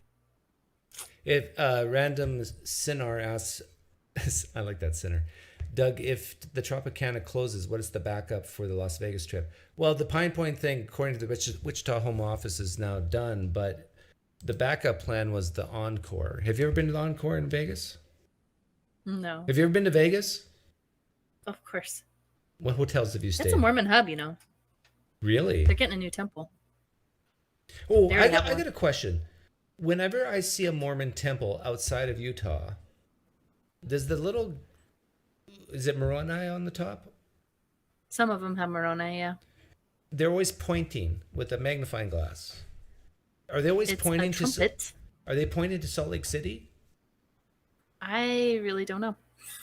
Is there a Mormon in here? Sorry, a Latter-day Saint person in here can confirm or deny that? Because I think it does. Because there's a church in my town, a Mormon temple, and I'm looking at it, and I'm looking where it's pointing, And it's not northeast, west. It's pointing. Or- It's pointing north. Is it straight for the building? Does it seem Northeast. straight for the building, or does it seem No, off no, the way it's off the to the building? building. It's not feng Okay, shui so it at is all. pointing to something. Yeah, it's pointing I'm sure somewhere. there's some symbolism there. Yeah, I'm quite I sure. think I've heard that they point towards Salt Lake City, but I don't know that that's just not something I. Travis That's, says that I'm not a true conservative. He doesn't even like Trump. There's a lot of conservatives who don't like Trump. So you can be conservative. Yeah. Why don't you like Trump? Because he's a jackass. Yeah. Thing is, though, I can't say I dislike him any more than Biden. Like, I think you know what I mean? Like, I don't know. I like him better than Biden. I'm willing to say that. So you'd vote for Trump over Biden? Yeah, if they're their only two choices. I voted Libertarian. There was a gun to my head. You had to pick. Yeah. Is that what you would be? Would you vote for Trump if you had to vote for one of them? I've been asked that question, I think, a couple of times, and I've always answered Biden. But Biden, I think, is going senile. Why Biden and not Trump? Because I just can't get over how much I hate Trump. Like,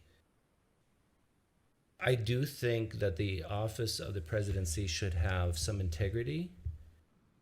And not to say Biden's, a perfect person, Right, but that's where. But like, would I want my son to be like Trump? No, I want my son to be the opposite of Trump. And yeah, but as far as we're not talking about that though. Right? I know, but the cabinet and the administration and the legislature and the judiciary, I love the U.S. Constitution as a Canadian. I think it's an amazing constitution, and I really think then it boils down to the character of the presidency, getting things done, which Trump actually can do. But the character flaws in Trump are just, they outweigh it. But the thing is, there's so much I hate about, like, I'm all for free speech. I'm all for, and I know Trump hates free speech in some areas, but the people who vote, who how do I say this? The people who hate Elon Musk, who hate this idea of misinformation because we know what the truth is and this is misinformation and so we need to squash things. They tend to vote more Democrat. So that would be like the why I wouldn't vote for Biden, because it's like, I am all for misinformation because it might not be misinformation.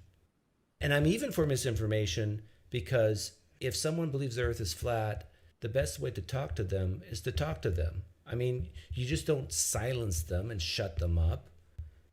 No, that just fuels the flame, right? Yeah.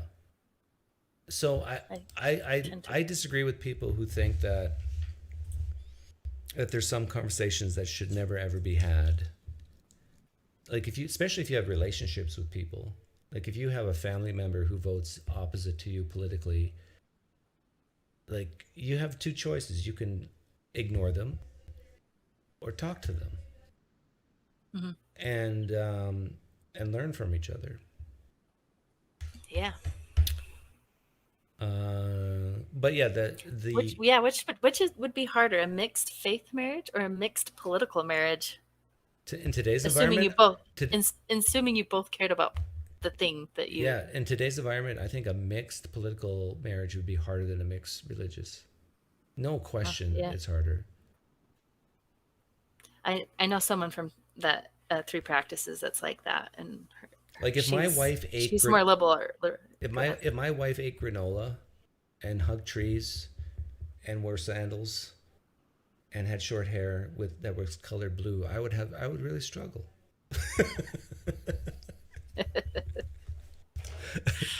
Does Marty have any close friends or family who have left the Mormon Church as well? Asked John Robertson. I've made some close friends, but we have some cousins that we don't talk to ever.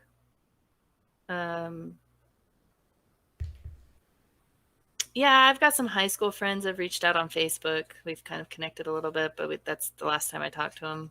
Yeah, so no. Not really. Hillary emails and John Barmstead says that that little Moroni statue points to Jerusalem, not to Salt Lake City. See, that when you said, yeah, that could be. I've heard something like that, and I don't know. But it's interesting that you noticed it wasn't square with the building. So it's obviously symbolic to something, but I don't know what. How do you pronounce this word? I'm going to spell it for you. Rich Younger asked a question about it. I want you to Lajolla.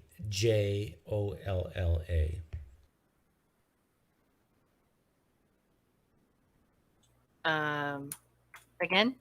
L L what? Lajolla.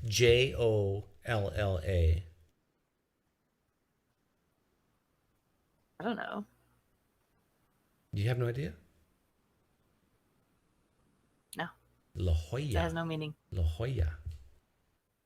What does that mean? It's Spanish. I don't know what it means, but like my wife and I had an argument about this. Is why I bring this up. My wife and I had an argument on how to pronounce this, and I at first thought it was La Jolla, and she said no. Oh, you were asking how I would pronounce it. Yeah, I'm yeah, sorry. yeah. I was not able to La help you Jolla, with your- California, and I I said thought I said it was La Jolla. She said no, it's La Jolla, and we were driving in California, and we had this argument, and it got kind of heated, so we pulled over, and to go to a restaurant ask someone. to ask someone. So we go to a local restaurant, and we walk in, and person at the table there, I said, "Hey, my wife and I are having an argument. So I need you to settle this for us. I want you to very clearly and succinctly tell us exactly what city we're in right now." And the young kid looked at us and said, "No, sorry." I asked him, "Where are we right now?" And he looked at us and he said, in a clear and succinct voice, "Burger King."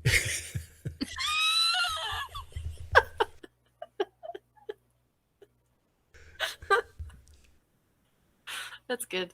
That's really good. Where are we right now? Burger Oh, King. goodness. That's one of my favorite That's jokes. Mithras asks, I have a question for you. Oh, go ahead. ever talk to a flat earther? Yeah, I have. When they think you are influenced by the devil, there's no talking.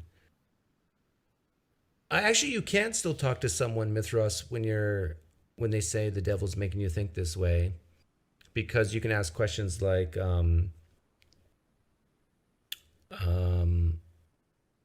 how do you know that the devil's not influencing you in the same way the devil's influencing me? How do we figure out who the devil is influencing and who the devil is not? But anyhow, what's your question?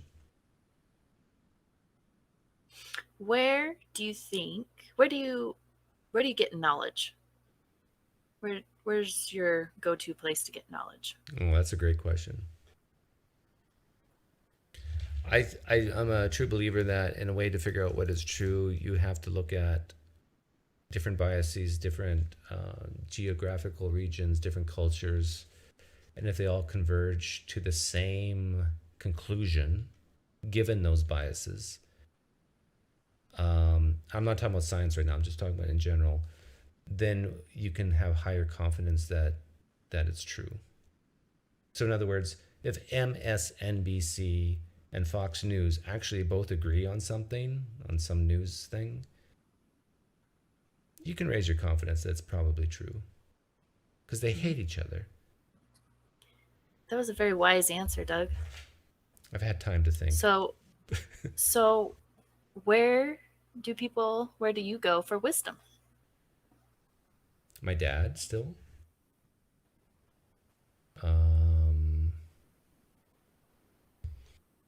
I reflect internally. Sorry, that was so egotistical. I have some friends. I keep my friends low. But Reed's here in the live stream chat. If I needed advice, I would trust Reed with his answer. My wife, of course. My wife is very wise.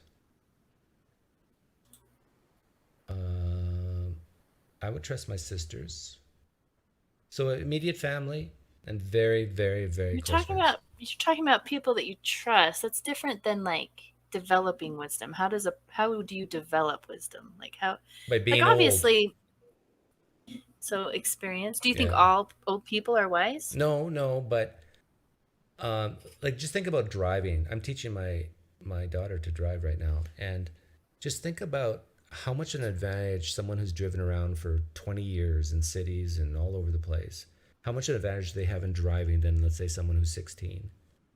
Like they've experienced near close call deaths, they've experienced people running red lights, they've experienced all the different traffic lights.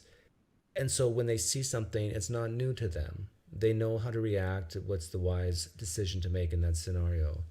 And I think a lot of times it's just you have to be willing to learn from your failures in order to become wise. Another wise statement. Wow. You're full of it. Full of wisdom.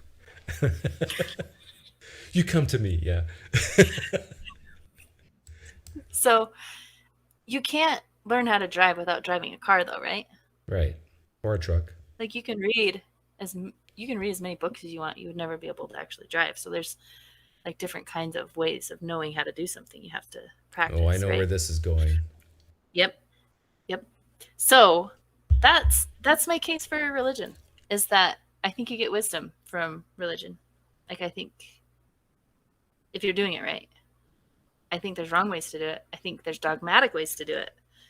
But I know people that are very wise that are religious and not religious. I'm not Mm-hmm. saying you have to be religious to be wise.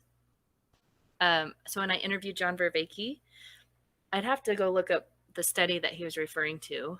But they did a study and found that you were more like, I can't remember what the metric of wisdom was, but let's just say, I don't want to mess up what he said, but I know that religious people did better on the wisdom test, whatever it was, however they defined it.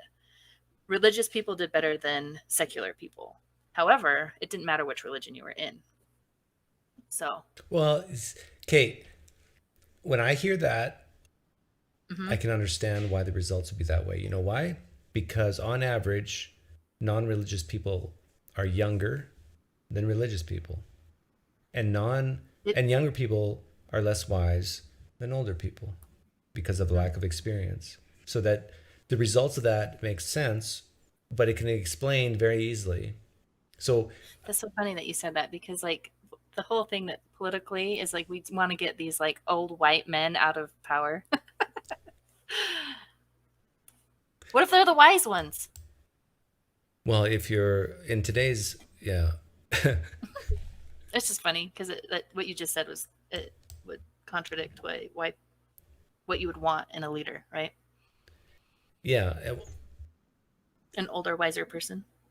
yeah. And now politics. And now, granted, politics. You're not getting your wise people. You're getting your smooth talkers and probably liars and people that are willing to do quid Well, I'm not pro that. quo, right? I'm fairly cynical when it comes to politicians. However, like the people who vote for them, some of them know them well for many years, and because they have seen them talk face to face when they come visit, whatever, they're in their district, if they're a congressperson, and so um, I do think that you have to put some value on the people's choice, and in saying that this person is wise. Now, when it comes to what's her name, AOC, what's her name?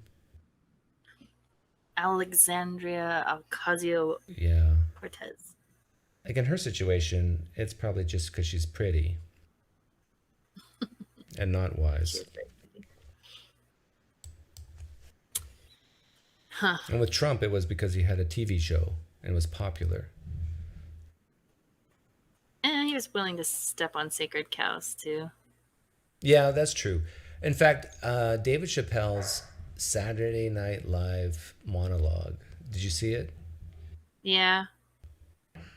He I remember he, liking it. I don't really remember what it was about though. he explained I think perfectly why Trump won and why he still might win in the future is because he phrased it as an honest liar.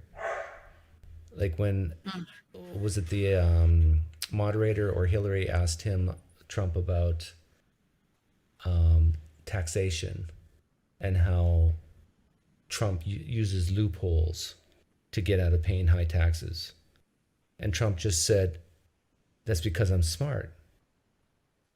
I'm not going to apologize for using tax loopholes. I'm using the system to my benefit because I'm smart. And the reason why people like Hillary don't change the tax code when the Democrats were in power, when, in certain situations, is because their friends are also rich and they don't want those to go away. But at least I'm admitting it. And that statement alone endeared millions of people towards Trump because they say, I disagree with Trump here, but at least he's telling the truth. Like, he's admitting that the system is rigged and he's using it to his advantage. But he does lie a lot, right? I will say, well, it depends what you mean by a lot, but it is so difficult to prove liars because you almost have to get in their soul, right? Right. So his lies were basically, if he was saying anything about himself, those are the times you could be like, yeah, let's not believe that. Like when people are trying to make themselves look good, yeah, they're probably lying. But Right. there's so many times where someone can tell a half truth. Now, is that a lie? Or someone can give an incomplete answer. Is that a lie? Or someone can just be stupid or misinformed. Is that a lie? Mm-hmm. Like, it's really hard unless you're omniscient to say, this person actually knows the truth. It hasn't had a brain fart, is not misinformed, and is purposely mistruthen. Like, Right. They are saying something that diverts from what they think reality is. yeah. Right. I think it's that's I really like. That's a Jordan Peterson saying that I really like. He says, tell the truth or at least don't lie. Because the truth is actually hard, right? So it's telling people to tell the truth. That's actually really hard because we don't know what the truth is. But we can at least not lie. You just said we don't know what the truth is. Do you think there's some truths that... Do you think all truths are unknowable, or...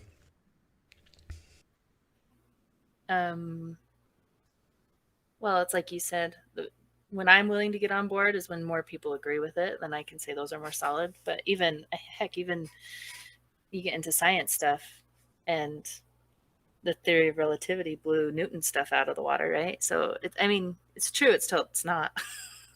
Yeah, provisional truth. Yeah. But yeah. Why do you think you lean conservative? I think it's my personality. And what's your personality? I'm very careful.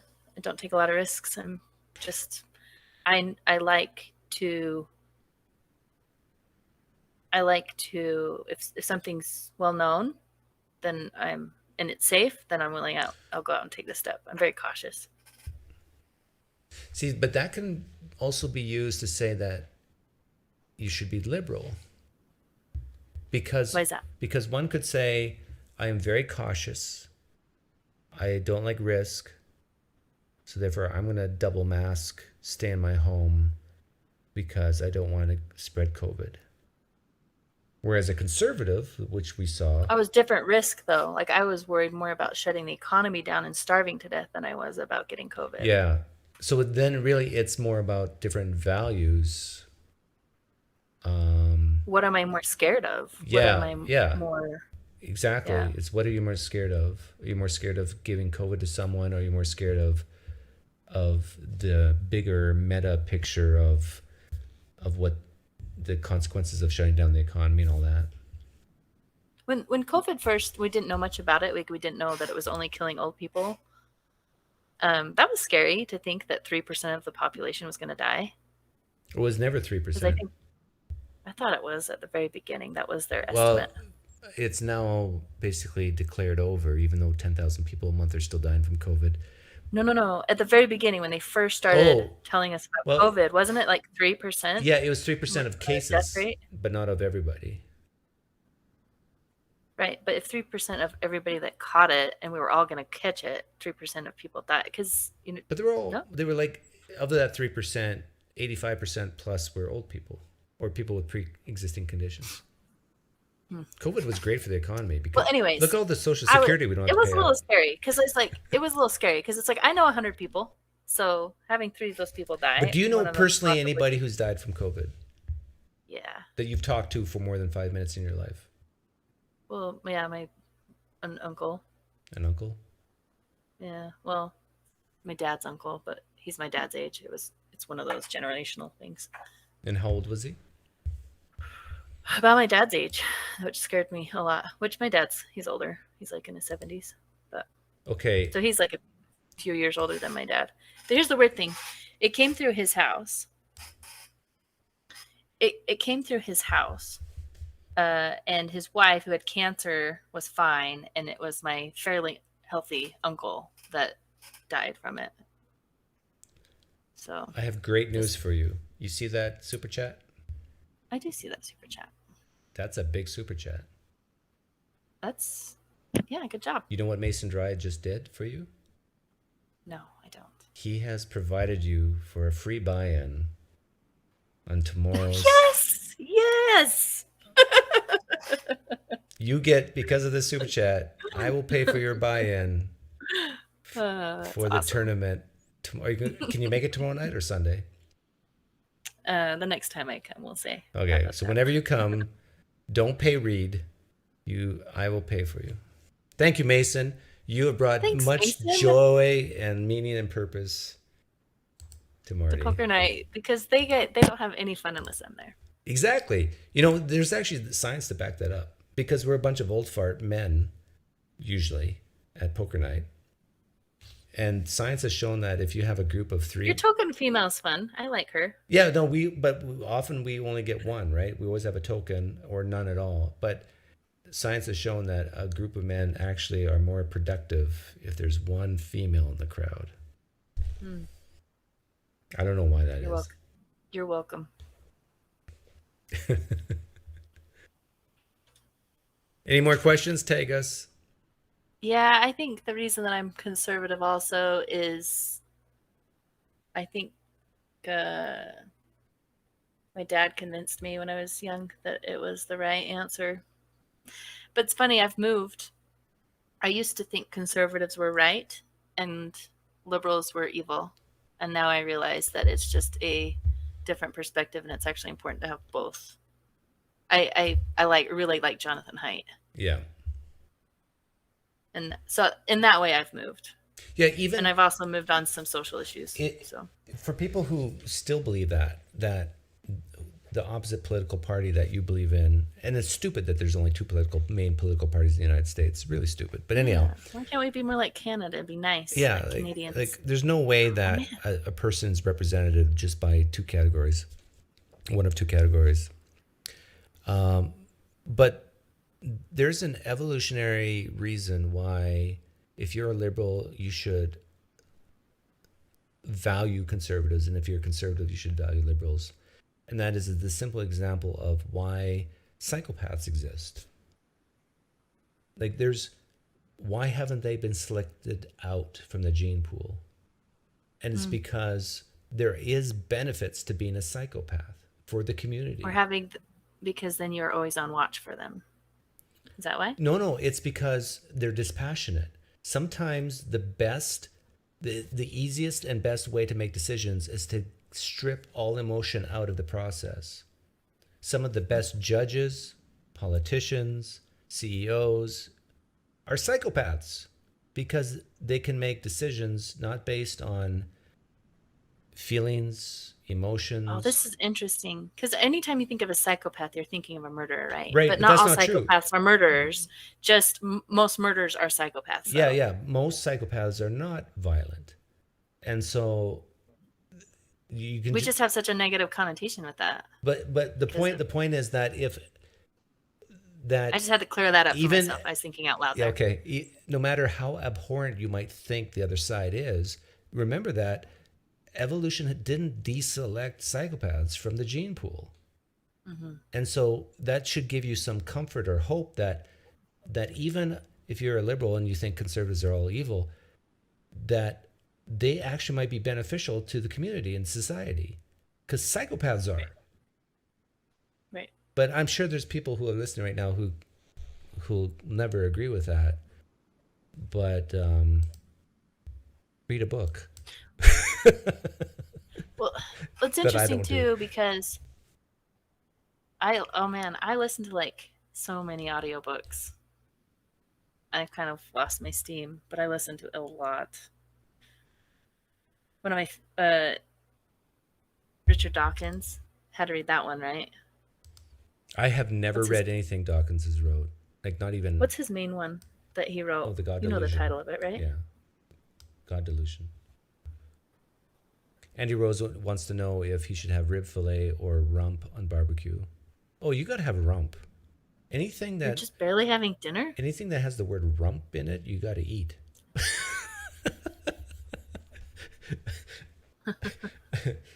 Sorry. 3 ounces in.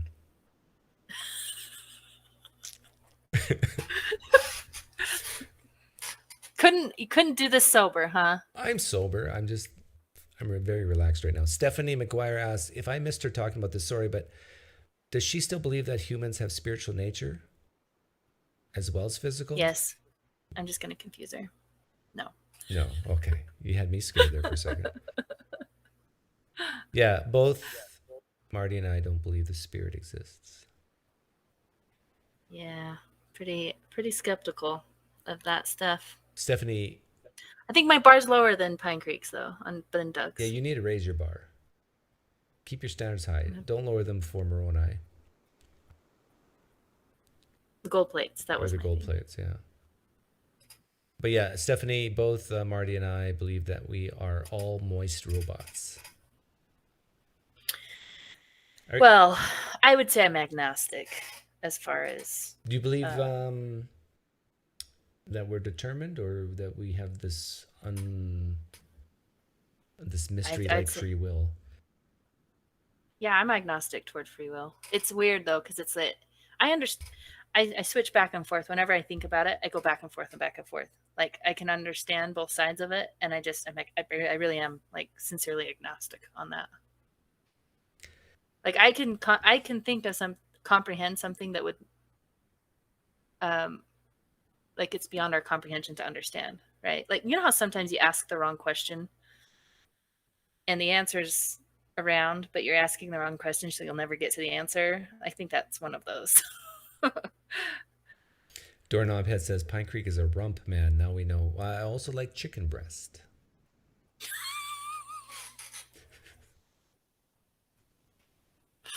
Oh dear.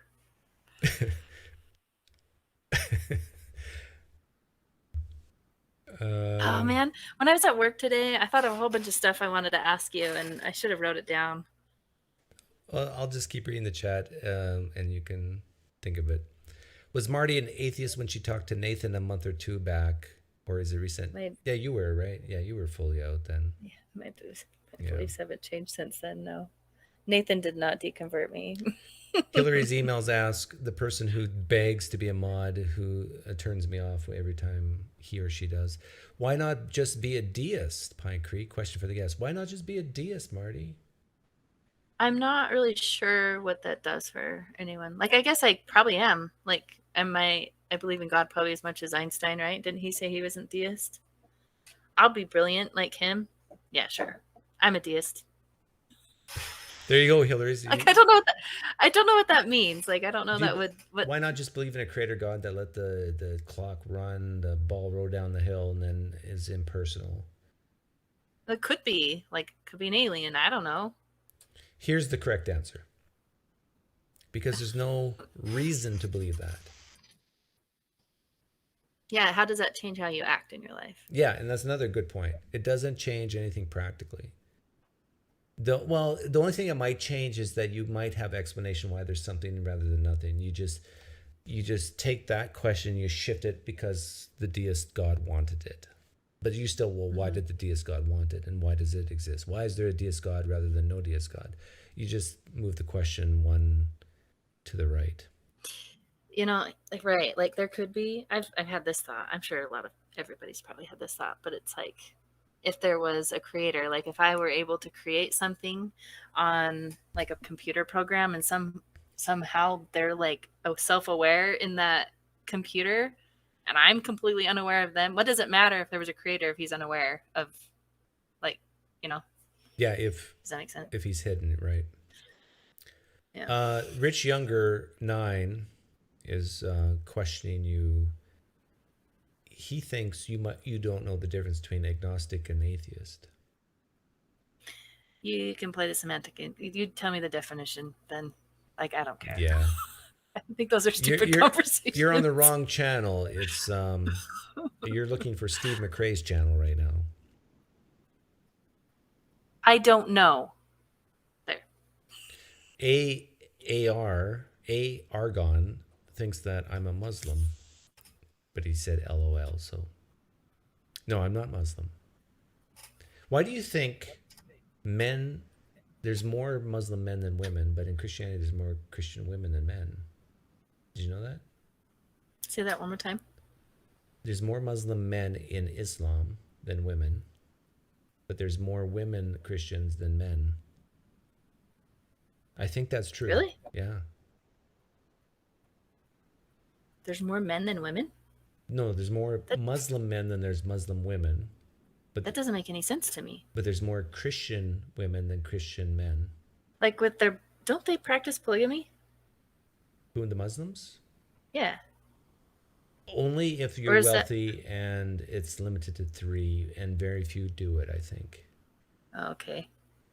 I actually talked to a Muslim that had 3 wives, and I went into great detail with him, saying, like, how do you handle coitus? Like, and he basically said there's a schedule. A schedule? Yeah. So if you were his wife, he would pencil you in for Wednesday. Well, actually, that's poker night, so Thursday. How do they get along? Oh, and yeah, they don't like each other. You have a hierarchy. This is wife number 1, wife number 2, wife number 3. And so wife number 1 can boss wife number 2 and 3 around, saying, hey, I'm the first and the best. When it comes to what type of dishwasher we buy, I get to say. Yeah.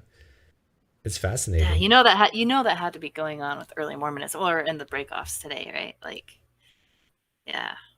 It was that was something that was really hard, going through the church history. And one thing, it's bad enough to learn that all the jokes about Joseph Smith being a polygamist were right, because I guess in my head I didn't even realize Joseph Smith was a polygamist. Like I did not even. They hid that from you? I knew about polygamy. I knew Brigham Young was a polygamist. They didn't hide it. They just told me all about Emma, his wife, and nothing about any of the other wives. Like, as a secularist, are you against polygamy?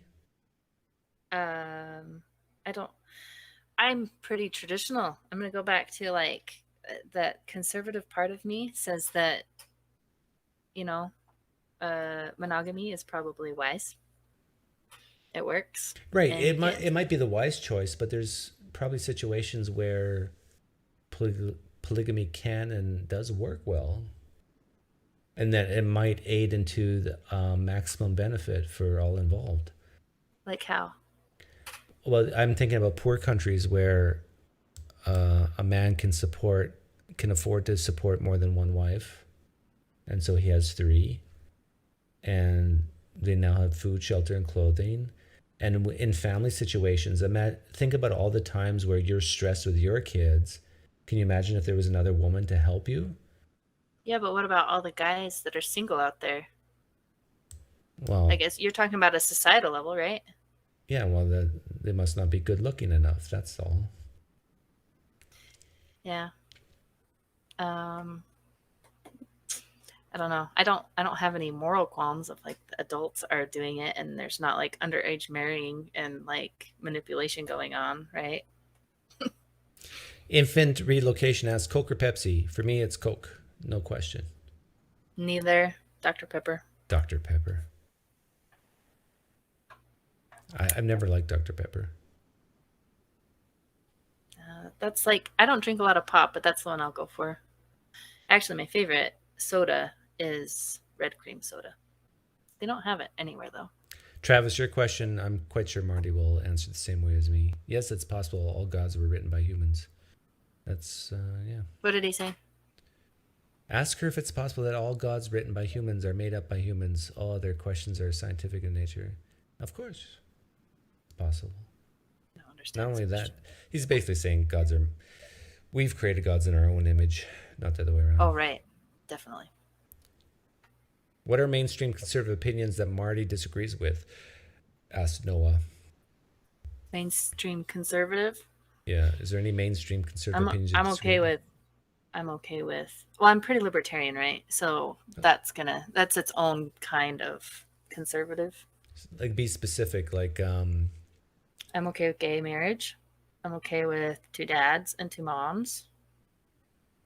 I saw an interesting meme the other day about, you mentioned 2 dads and 2 moms. I'm okay with it too, but this meme, only because Dave Rubin did it though. This meme actually got me to think about the hypocrisy. Like, if I was to say a big publicly traded company should have 50% males and 50% females on the board, my guess is that a lot of people leaning left would applaud that. Yep. But now watch this. A family should have parents that are 50% male and 50% female. That's funny. Yeah, you see what happened there? I've never even done that mind experiment. That experiment. Whatever. Isn't it interesting? Because if you ask a left-leaning liberal, why should a publicly traded company have 50% males and 50% females on the board, they'll answer because you'll have a diversity of thought and ideas, experience, whatever, lived experience. Well, shouldn't then parents be that way? So the kids can have a diversity of thought, lived experience? I have a counter to that, though. Okay, what's your counter? Generally, I think people, when they are coupling together, are probably complementing each other. And so... And when you say coupling, you mean? Coupling, like... when...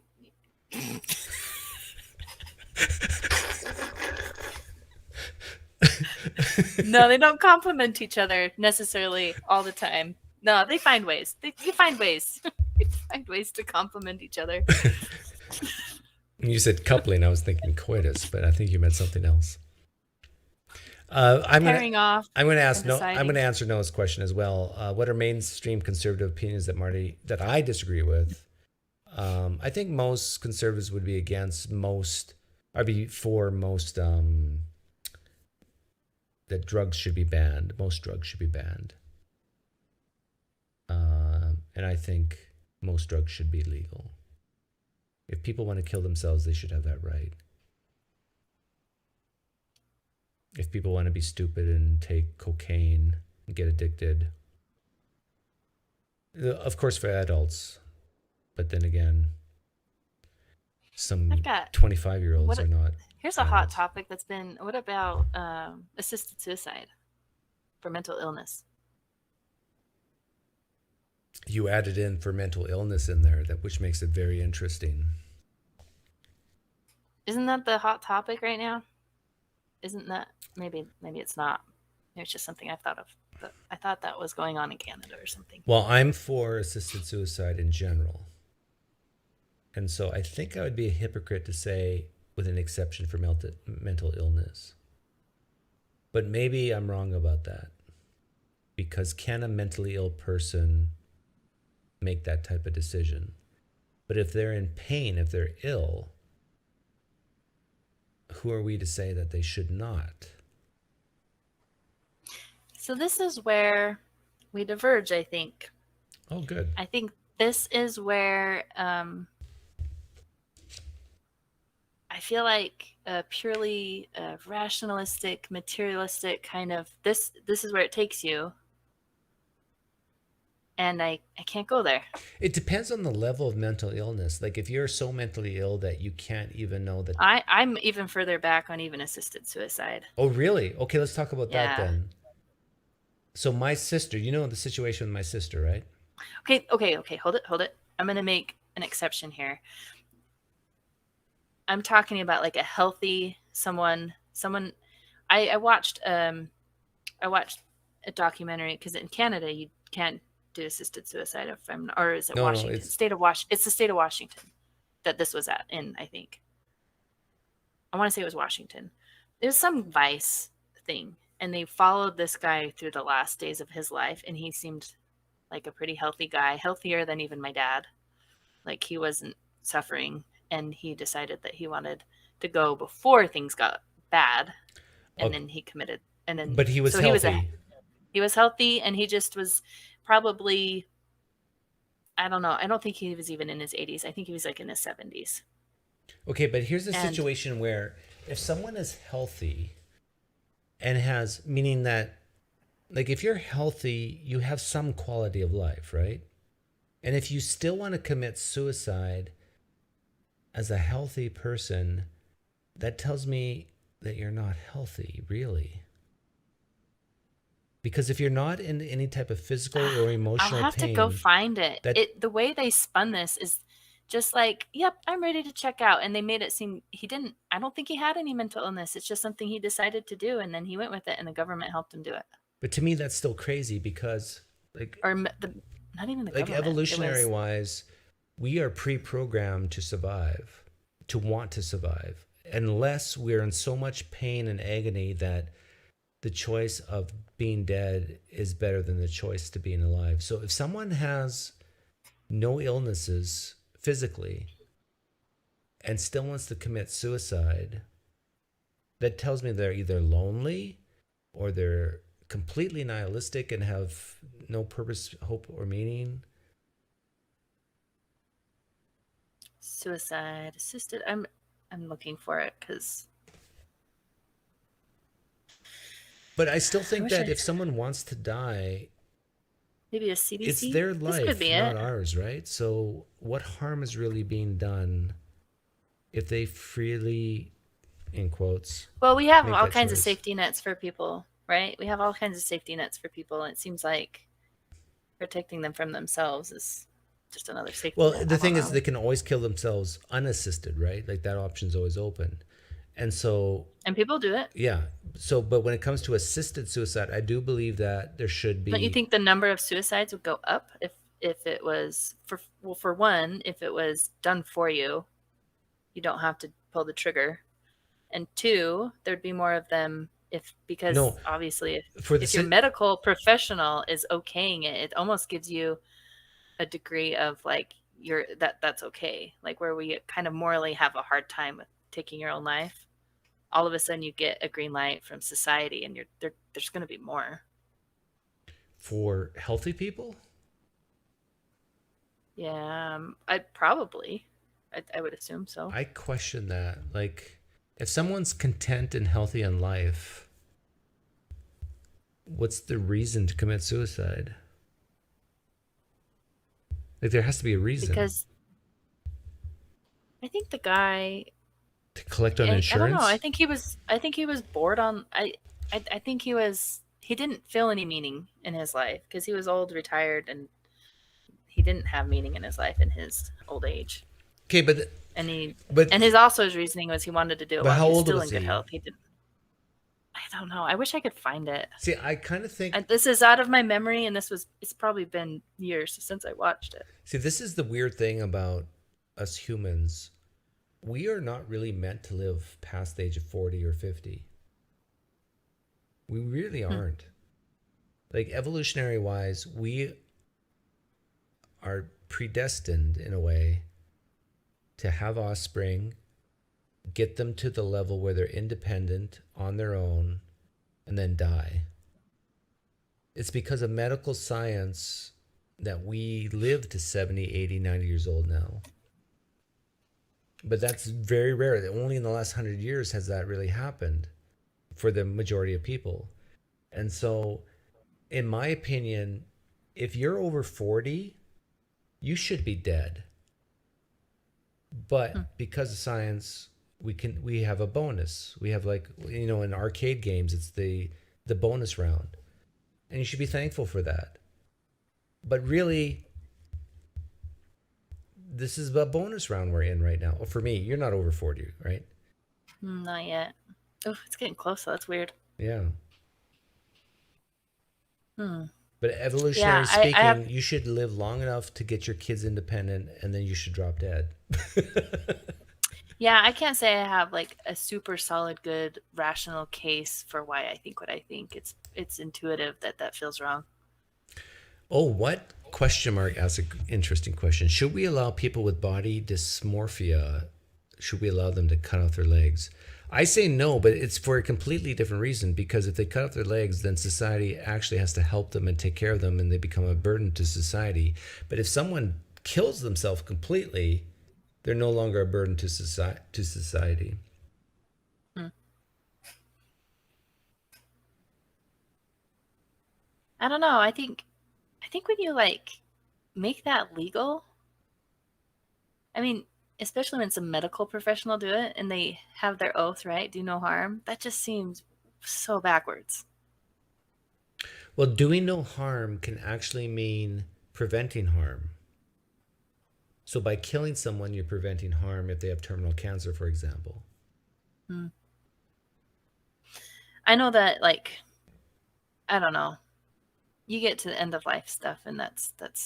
I mean, what do you do on the farm, right? Like, you don't let the animals suffer. So that's messed up. Like, I don't Well, know the right answer there. I've told my wife and kids that if I get terminal cancer and my prognosis is like 0.5% chance of living, in other words, basically zero, then I'd rather go out with dignity than take chemotherapy, extend my life another month or two. No, I'm out. I'm done. You're gonna die with your boots on. I'm gonna die with my boots on, laced up. My last dying breath will be me taking my bootstraps and pulling them up. That will bother the liberals that watching. I just got it. I'm glad you said that because I missed it. Gutless Doug ducking the gender. Is gender a religion question? I didn't even see it. Honestly, I didn't. What's the question? Is gender a religion? Is gender a religion? What kind of question is that? We do get tribal with our genders. Maybe there's a more detail than someone asked. We'll live like Iron Man now that nuclear. Yeah, did you hear nuclear fusion might be possible? I read an article recently that using a very high powered laser, we've combined atoms and produced more energy than it took to combine the atoms. So Wow. a net benefit. Yeah, that's a game changer. So for all those people out there, if that's true, for all those people out there who are worried about global warming and climate change, your worries are over. They'll find something else to worry about. Yeah, exactly. Huh. It's interesting. I'm still having fun, but what time do you have to go? No, you're good. I was just looking at a chat. I'm drinking Costco's spiced rum with Diet Coke. Isn't Costco just like the most Mormon place? I love Costco. I love Mormons. Yeah, that's a that's a Mormon place. That just screams Latter-day Saint to me. Why do you think it screams Latter-day Saints? Food storage, buy in bulk, big Oh, families. yeah. Okay. More than Sam's Club for some reason. I don't know. Well, Sam's Club is Walmart, right? Yeah, Yeah. but in bulk. Do you ever find yourself going to Walmart and then finding out that it's closed, and then have to go home and put on makeup and clothes so you can go to Target? I don't have a Target. Uh, That is funny though. Bacon Sarnageddon. PineCreek, is belief in gender, men can become women, sex is a spectrum, etc., a non-theistic religion? Oh, I think I know what he's asking. I'll say yes. Do you think this whole gender thing is a religion?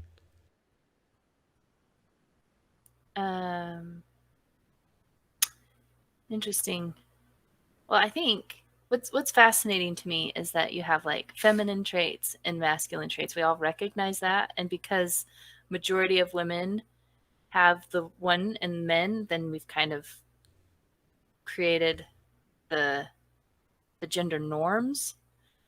And what's fascinating, I would say the more progressive idea, at least when I was younger, it was like women stay home, men, support your family. Those gender norms were like super there. But now, instead of like, well, I feel inclined to do engineering and Yeah. I like boy things. And so now I am a man. Like, no, Yeah. I am a See, woman that likes you are. so it doesn't, they've skipped a step and so I'm trying to decide if that it means it's a religion though. Okay, I'm going to say something, and I don't mean it to offend you at all, but you're a Thank you. very masculine female. Yes. I like hanging out with guys. Yeah. You're an engineer. This happens. You're an My husband and engineer. I will go to social settings, and you know how people kind of gravitate to their little circles and they start talking about stuff, and I'll look up and realize I'm with the guys Yeah. talking about what the guys are talking about. I'm not by the women. Right. I have to force myself to go over and talk to the women. You're an engineer. Yeah. You lean libertarian, which is a lot of risk taking. You are a masculine female who's still a woman.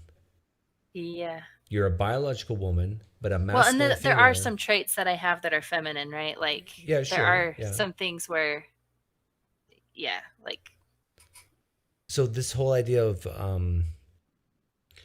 like, what's the difference between a masculine woman and a transgender woman?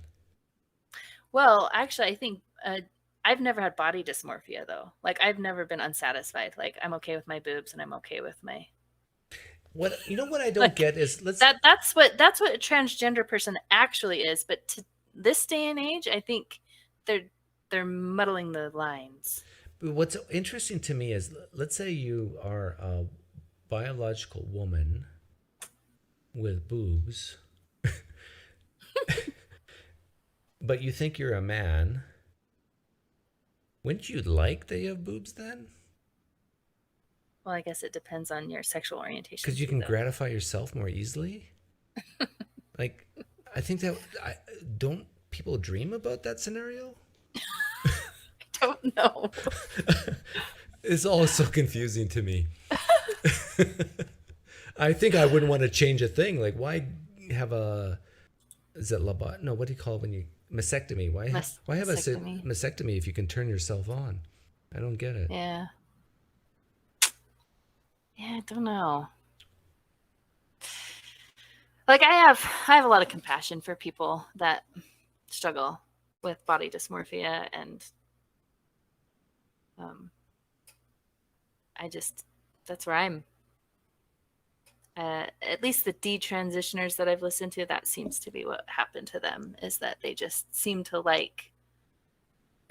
be like a more masculine female, and it's mostly I haven't ever heard a detransitioner that was female to male or male to female.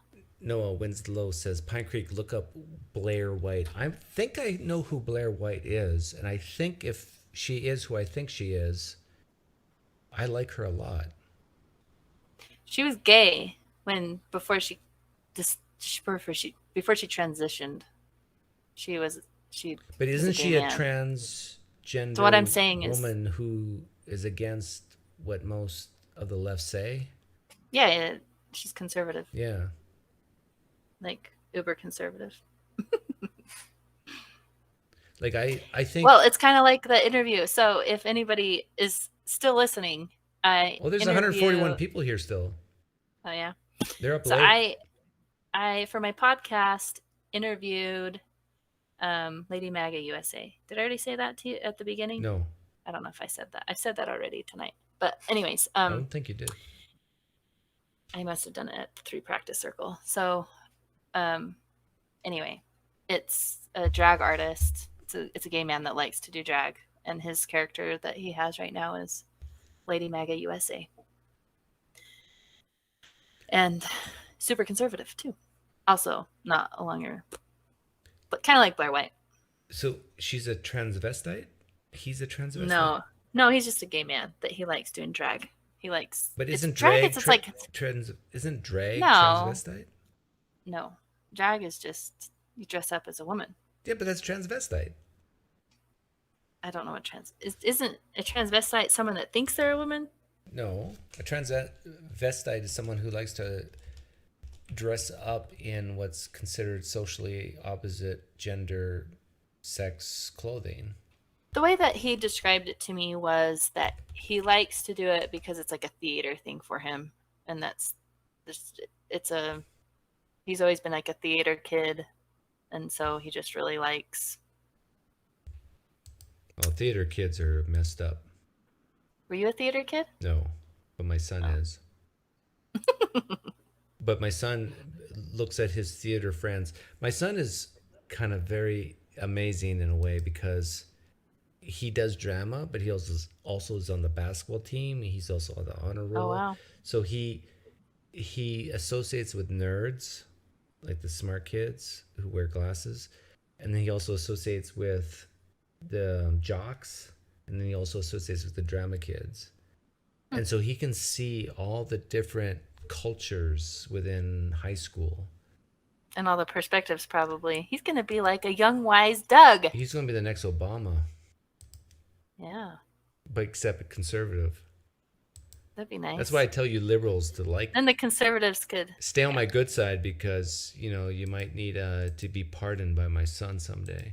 If he becomes president. Yeah, he's very well-rounded, and he can see the problems in all these high school cultures. Yeah, how did your kids last time I listened, your kids don't really participate with your wife, right? Or do they? What do you mean participate? At church. Oh, no. Yeah, they don't go to church. How long has that been? I mean, I'm sure like when you first left, they kept going with her. Like, when did they decide that for themselves, and how did your wife take that? My daughter, who's the oldest, went to church with us during Easter and saw the bloody Jesus on either a statue or a slide, a PowerPoint presentation, whatever, and says, "I'm out." She was out. Oh. She saw a bloody Jesus up on the screen and said, "What is this vile nonsense?" She, as a 10-year-old, her version of that says, "I'm out." Huh. And so my kids hate church.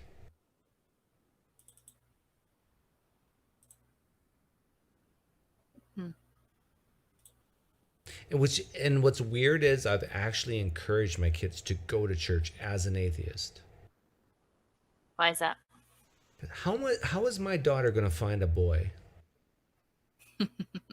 No, seriously. Like, I don't want my daughter to be single and lonely for the rest of her life. I want her to find a good man. Oh, even Christians meet on dating websites. Well, what's wrong with that? Can you really know someone from a website? Like, no, that's just how you find each other. Like, I have a friend named Reed who's quite a bit older than my daughter, and I said, my daughter's available. But as long as the dowry is good enough, I'll sell her. But is she a 10-cow wife? A what? 8-cow wife. 8-cow wife? No, my daughter is a 12-cow wife. It's a Mormon joke. Yeah. Johnny Lingo. And I mean, these cows have to have their udders full of milk. That's how valuable my daughter is to me. But how does a young person today find someone in real life? What Not about just school? Tinder or whatever. What about college? Well, that's the thing. My daughter is not built for university. She might go to a community college someday, but She might meet someone at a community She's a college. little You bit don't want her marrying dyslexic. someone that's going to be going at a Well, do you have community. sons? Let's do a Mike? prearranged thing here tonight. You have sons? Yeah, How old's but your oldest? 8. Oh, that won't work. I'm actually I'm trying to think. I'm I'm actually trying to for think. prearranged marriages. I'm trying to think of anybody I know that is a young adult. I don't know. Can't think of anyone. Like, do you worry about that with your kids? Now that you're not in a church, how are your kids going to find a spouse? Yeah, I've kind of worried about it. I'm just thinking college, I guess. My kids are probably, I don't know. It's interesting seeing their views change a little bit, though. I think I worry a little bit. Yeah. Well, if you're in the life, I worry about. Okay, so I think that women that are really successful and really smart have a hard time finding guys, yeah, right? And because they marry across and up, yeah. and there aren't that many guys that are across and up. So guys, gosh dang it, get better so that my daughter has someone to marry. Yeah, like if you're a successful woman at the age of 30 who has a good job, savings account, like you basically have to marry a man who's more successful than you. And at age 30, there's so few of them. Yeah, like you'd almost have to find like a widow, Oh, wait. widower. Yeah, hope for a death. Yeah. I think you do. Like I told my son, well, Unless I don't know. There's some people that turn their life around, right? So the cream of the crop has been selected. like I'm starting to believe, and maybe you can convince me otherwise, that my son should get married young. Like I'm But starting. not your daughter. Well, yeah, both my son and my daughter. But when I say young, I mean either get married at the age of 20 and commit, or get married at age 30, 35 and commit. But that in your 20s in that area, it can be hell. It's gonna depend on who you talk to. So if you talk to me, I'd probably agree with you, but my husband would not. I think it depends on the personality. Some people need to feel their oats a little. That's true. But both my kids are very mature. And they resent if they get pressured into like getting married, then they resent it later. And then it might doom the marriage too. Like my kids, my daughter's 19 and my daughter and even my son is 16. They're probably the same maturity level as like a 28-year-old liberal. Yeah, I felt like I was like that too. The liberals are so mad at me right now. No, it's funny. Yeah. I didn't think I was going to ever get married. How'd you meet your husband? Engineering classes. Oh, really? Yeah, I got to pick from the cream of the crop. Oh, yeah. How many females were in your engineering classes on average? 3? Like percentage wise? Like what the classes were 20? Yeah, 15? like it would be less than 10%.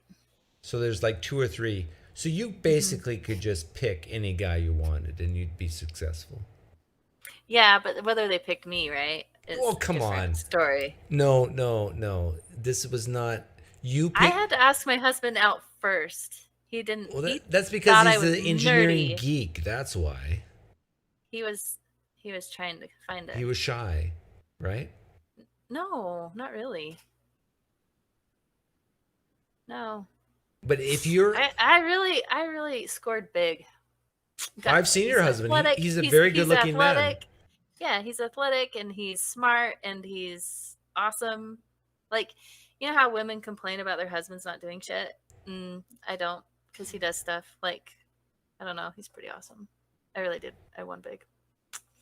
What's the most And he's successful, and he What do you like provides for our most about your family really, really husband? good. What do I like most about him? Yeah. What's the one So, trait he what has that you value the most? value now or value when I first met him? Well, I'm assuming they're the same.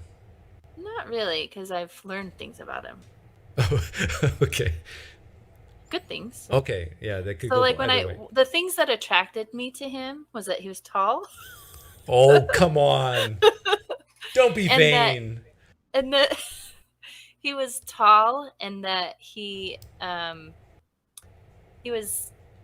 I liked his person. So he did this thing in our physics class. We had these little generators that we were winding up, and then they had a charge, and so I think we were playing with like light bulbs or something, and he stuck it on his tongue. So like we're talking like elementary grade type shenanigans, and Ah. I just thought it was funny. Like he has that kind of like another thing he did. I wasn't around with this one, but some girl dared him to eat a bug for like $5, and it was like one of these really gross. It looked like a mosquito, but a giant mosquito bug, Mm-hmm. and he did it. He ate it And that for impressed not you. enough. Not no, that wasn't me. But that kind of behavior is his personality. Okay. He's just, and so I was attracted to that Well, fun personality. yeah, women, I think, tend to be attracted to men who can make them laugh, right? Yeah. Yeah. Um. And I'm hilarious. Yeah. You probably have a lot of followers of women that come. Oh, yeah. They're like, Oh, yeah. They don't. I've had a few women who I have to be careful with. There was a time where, yeah, I don't even allow them in my DMs. I don't respond to emails. I'm very careful. oh, there's some weirdos out there. Yeah. I actually have to view it as an entrapment. Yeah. Mm-hmm. So I assume the worst of every woman who wants to talk to me, except for you. Yeah. What's going on here? Yeah. I'm too manly. Well, if I do talk to them, it has to be public. It has to be live streamed. So I'm accountable. You're accountable. Everybody's Oh, that is accountable. so interesting. Is this because of like the Atheist Plus movement Oh yeah. stuff? Seriously, I don't go to You don't want to get canceled? I don't go to conventions or anything like that. And if I were to go, my wife is going to be there. My children will be there. Isn't that just best practice though? Like, I'll be honest, I work with a bunch of guys, and I feel awkward when I'm alone with one of them. Or is that because of my Mormon upbringing? You feel awkward alone with. One other coworker, yeah. It's just I'm getting used to it, but like I had to go do a survey with another engineer, and it was just me and him all day, Well, and it it's was a probably little awkward. yeah. Well, it is probably your Mormon. Now he's way younger than me, so it helps. Like he's just like fresh out of school, and I'm like 15 years out of school. Yeah, it is probably your Mormon upbringing, but it's probably not bad. Like you're not going to lose anything really saying no to being alone with a guy in a room. Like Or just being extra careful. yeah, being Right. extra careful. You don't need men. I mean, you don't need to be in those situations. I think for women, it's usually being emotionally bonded. And so, as long as you're not talking about deep stuff with another man, you're okay. Like right now. But it's public, right? No. This is completely different because This is like the deepest stuff you can talk about, so I just thought that was funny. yeah, you're right. You made a good point. But the difference here is we're not alone with a room with a closed door. Like we're not in That's a true. restaurant. Like I probably would not agree to going out with a woman and talking about deep stuff in a restaurant. Right. No, yeah. And a Right. lot of women and men both probably would say, "Oh, Doug, that's so chauvinistic of you." But I'm just playing it safe. But right now we're live. We are being held accountable for everything we say and do right now. My 143 people. And the people, yeah. I was going to ask you questions about your marriage. How has that been? So, we have a friend who kind of was in the same. He describes being in the same boat as I was in. So it wasn't even like a I'm anti-Mormon now. It's just like a I don't believe anymore. Like that's kind of my first. When I talked to my husband the first time, I basically said something along the lines of like I'm not sure I know anymore. I don't know. I don't think that's a good way to know things. Just to pray and get an answer, because I wouldn't know if it was from me or from God, right? Right. And so we ended up on the same page, but we have a friend that was about that level. He was honest with his wife, and he is now divorced. His wife divorced him. And she's already remarried. She found her priesthood holder, and she's already remarried. Now, obviously, we only know one half of the story, right? And this is his side. So maybe there is some more information from her side. But he's a really cool guy. Like, I really doubt it. He's a nice guy. Like, and he was willing to participate, do all the things. He just didn't believe it. That was it. At least that's what he says. So, anyways, so there's that. Or then there's other people that do manage to do mixed faith marriage. But it does fascinate me, like how that dynamic works. Do you just not talk about it? Yeah, we don't talk about it that much, but my wife and I share very similar conservative beliefs. She's a conservative. So, like you said earlier, that almost in today's society seems more important than religion. And plus, you just don't give up shared experiences of I've known my wife for, like, even when I became an atheist, my wife and I knew each other for 20 years, had kids together. You just don't give that up on a dime. Like, and I believe love is a choice, not a feeling. And so I choose to commit to her, even if we disagree on some of the biggest questions in life. And she chooses to commit to me. My wife is very rational. And so she just, even if she thinks I'm going to hell or leading my kids to hell, she puts her trust in God that things will work out. And does she have someone that she can talk to that, like, I guess, how does she do? Like, you were asking my parents, how did they do? Like, were they sad? Like, how did your wife do? oh, she cried probably for a year. Especially with your kids being on the same page as you now. Yeah, she cried for about a year. But she has her church women's groups. She's on the worship team there. She has community. And at first that bothered me in a way, because I thought they're just gossiping about me. Oh, here's this beautiful Christian woman who has this evil atheist husband who must abuse her or whatever. So I had these paranoid thoughts at first. But I think now she knows that I would give my life for her. I have her back. And just because she's a Christian, I'm an atheist, nothing's changed.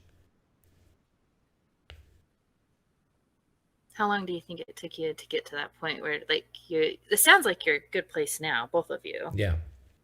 But year, 2 years? First year. Been gradual? First year was tough. Second year was still not that great. I'd say at least by year 4, we understood each other. And the thing is, because I'm a big believer that love's a choice and not a feeling, because we don't believe the same way on the deepest questions of life, and some of the things that I might even desire to talk about or not talk about with my spouse, I choose to love her. I choose to be faithful to her. I choose to be a good father and a good husband. So once you make that choice and say you're not going to waver unless something drastic happens, things get better on their own.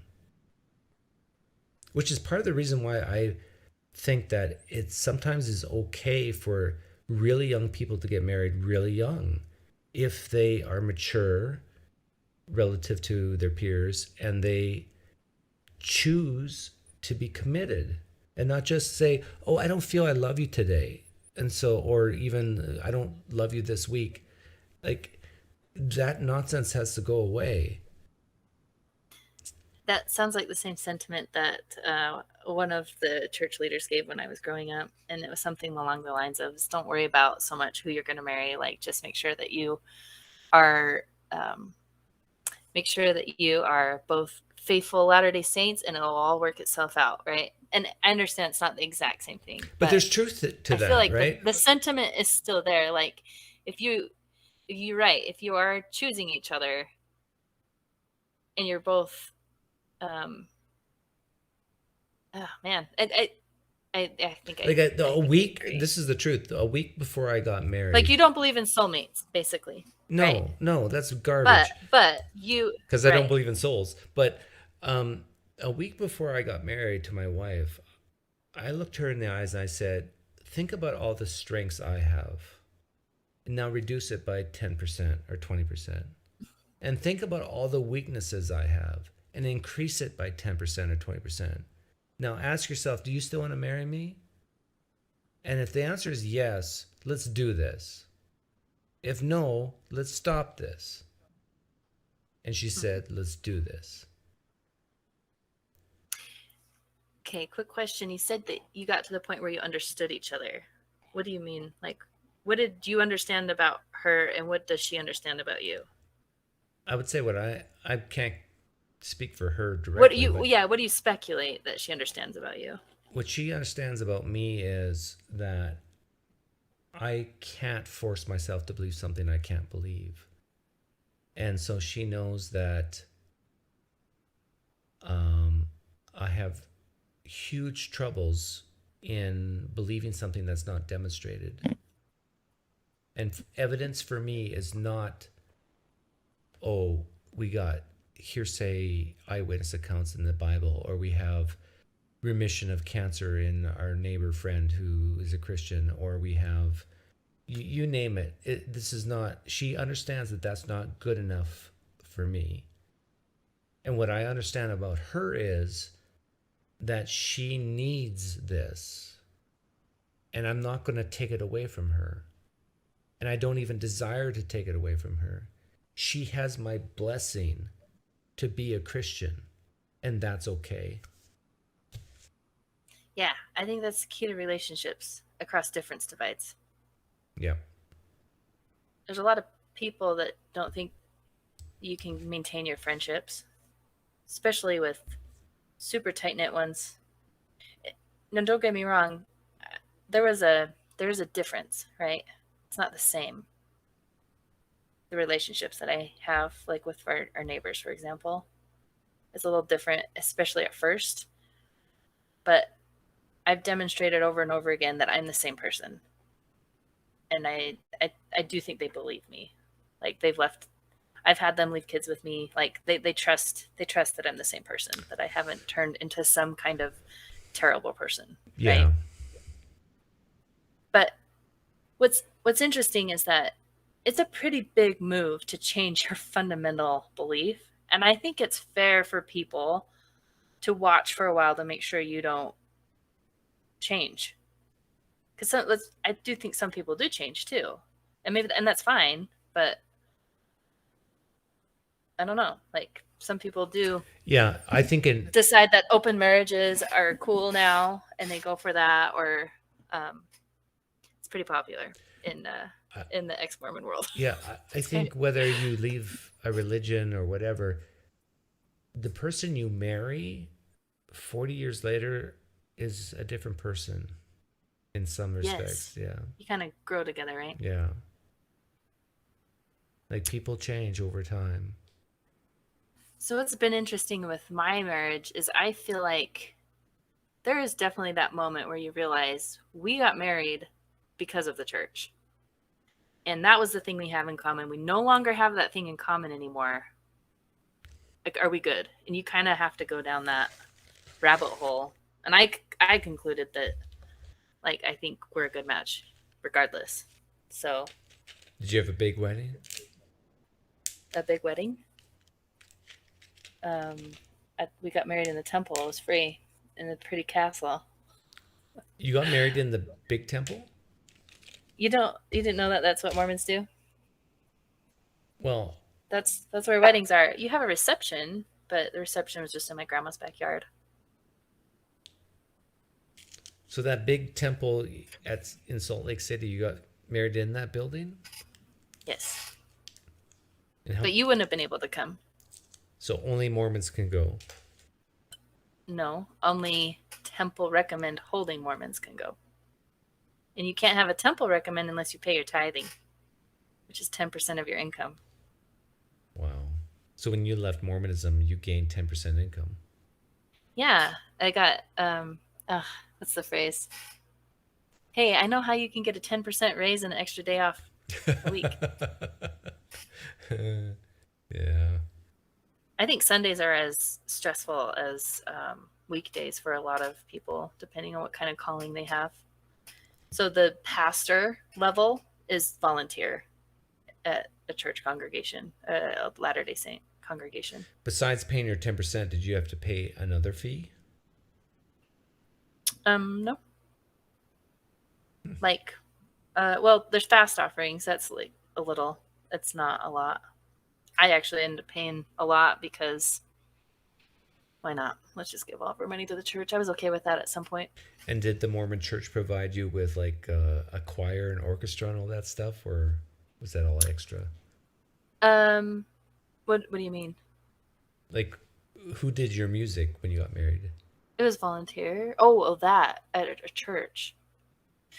No, it was my grandma's backyard. Like, no, the church doesn't provide anything for that at all. And the ceremony, like where you go to get married, is super weird. like it's not normal. Like it's oh man, I feel a little bit bad. Why? Because this is like really sacred to people that still believe.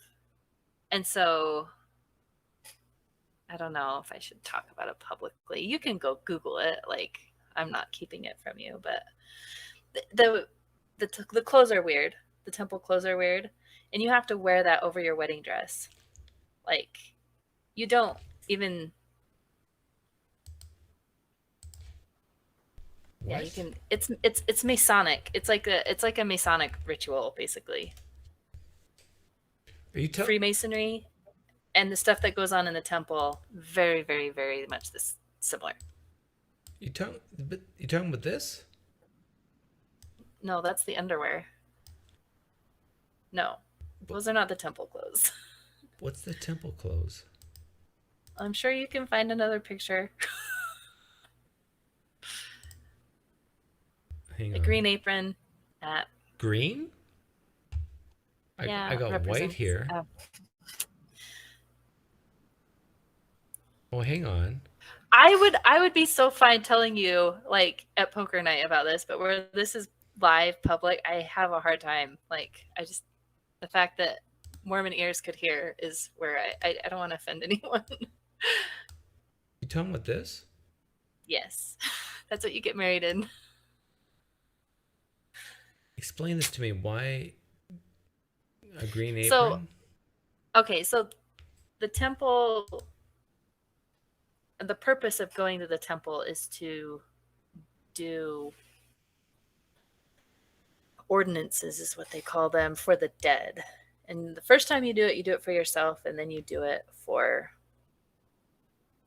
the dead. What does the dead have to do with your wedding? Well, you're doing it for yourself when you get married, but then you can go back and do sealings for the dead too. You can go do it again. Those are symbolic clothes that you put on during the endowment ceremony, the very first time you ever go. Yeah. I don't even know where to start, Doug. This is Don't all even so know where bizarre to me. I'm looking at websites now of like, you never knew this stuff?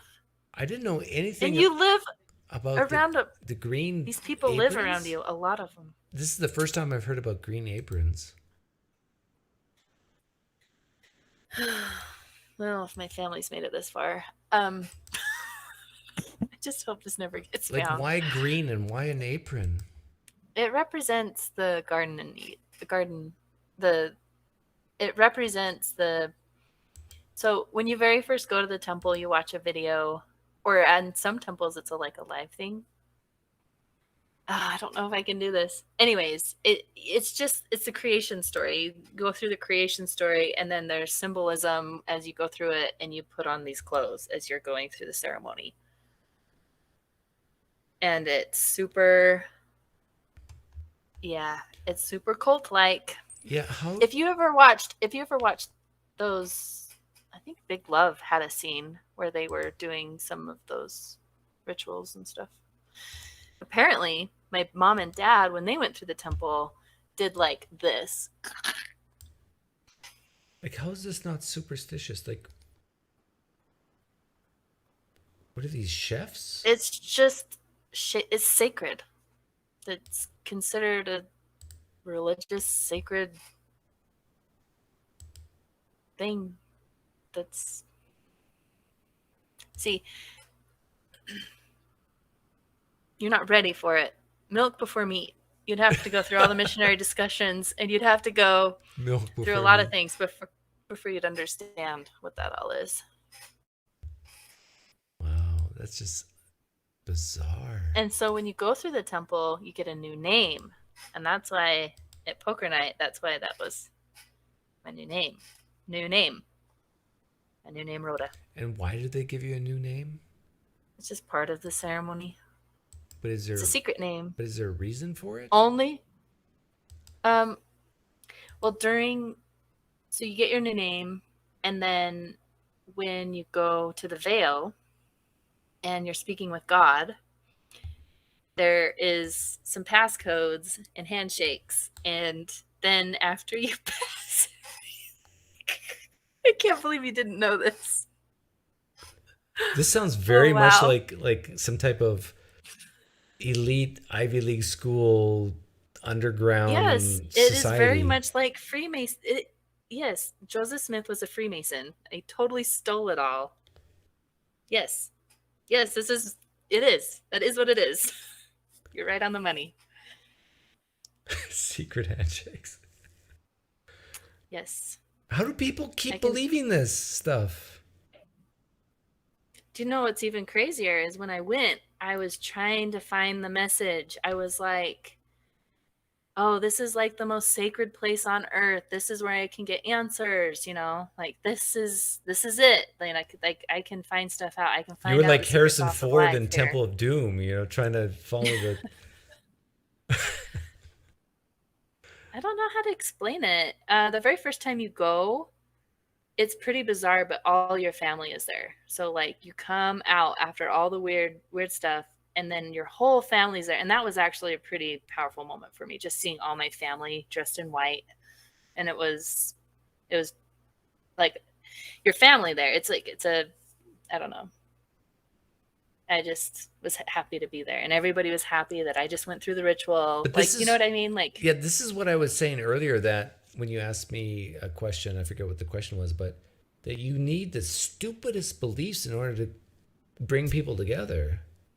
It's like, It's weird how stupid we are. And it is beautiful. Seeing your family all dressed in white is a very beautiful thing to see. Not gonna lie. And the last time I went to the temple, I think I knew it was the last time that I was going to go. It was kind of sad for me. So I had two good friends that knew I was going through. Kevin never would have gone again, my husband. But I had two friends that were willing to go one more time, and so we went and did a session. And I remember sitting in the waiting room before you go. You go congregate in kind of like a chapel area before you go through the movie. So then they move you into the movie room. And I was sitting in the chapel area, and I was just looking around and seeing everyone dressed in white, and I was just sad. I was like, I don't mind being part of this tribe. Like, I just can't lie anymore, right? Like, I couldn't do it because they make too many claims that can't be that. Mm-hmm. And so, but I remember I felt sad that I wasn't going to be able to be part of the club anymore. Well, it's human nature So, to want to be part of the club, right? mm-hmm. Like, there's very few people in society who actually thrive on not being part of a club. Well, things are only weird too when you're not used to them. Like, you could go to another culture in Africa and they'd be doing their ritualistic thing, and we just go, "Oh, that's just a different." It's a Mormon culture thing. Like, there's a reason that culture, right? Yeah. Like, we look at like it, and there's definitely some unhealthy aspects of a high demand religion like Mormonism. Like, there's they mess with you a little bit. Like, they won't. Ugh, there's so many things. I'm disappointed. I'm disappointed because I gave so much trust to the leaders in the church, right? You And gave they couldn't even stress? be so much trust. Oh, I trust. trusted them. Okay. Hmm. Because they've gone to Ivy League schools. I don't know how well aware you are of like the leaders of the Mormon faith, but like the president of the church right now, the prophet, is a world-renowned heart surgeon. Like, these guys aren't dumb. And so my secular mindset, right, that's kind of doubting all of this goes, okay, these guys, I trust them. They're smart. They're not idiots. And they're telling me they know. So they must be like talking to Jesus or something. Like, they must have, like, they must have some level of confidence, and they're not bullshitting themselves. They're smarter than that. And Well, they're so smart that maybe they're bullshitting others. and and when you get into the ex-Mormon space, there's this debate about, like, do they know? Like, do they Yeah. really believe it or not? And I kind of think they do. That's where I lean. I think I do think they feel guilty for misleading people too, because I think they feel guilty for making people believe they might be talking to Jesus when they know damn straight like how they really know, which is the same way they knew their whole life, which is a feeling, right? But they still trust that feeling.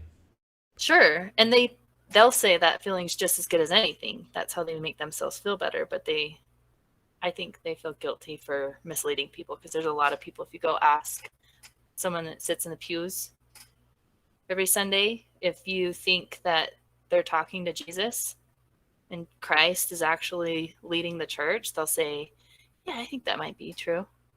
They'll say it doesn't have to be, but that's what they think.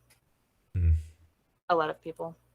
I mean, I remember the day that I stopped believing that, and I talked to my husband about it, and he had also updated that belief, and he basically said something along the lines like, no man doesn't have to walk by faith. So he didn't think they were talking to Jesus, because everyone has to walk by faith. Even the prophet that's speaking for Jesus. Well, we should wrap this up. Do you want to apologize for anything you said to your Latter-day Saint friends who might be watching in the replay? Do you want to do a mulligan for anything? Don't kill me.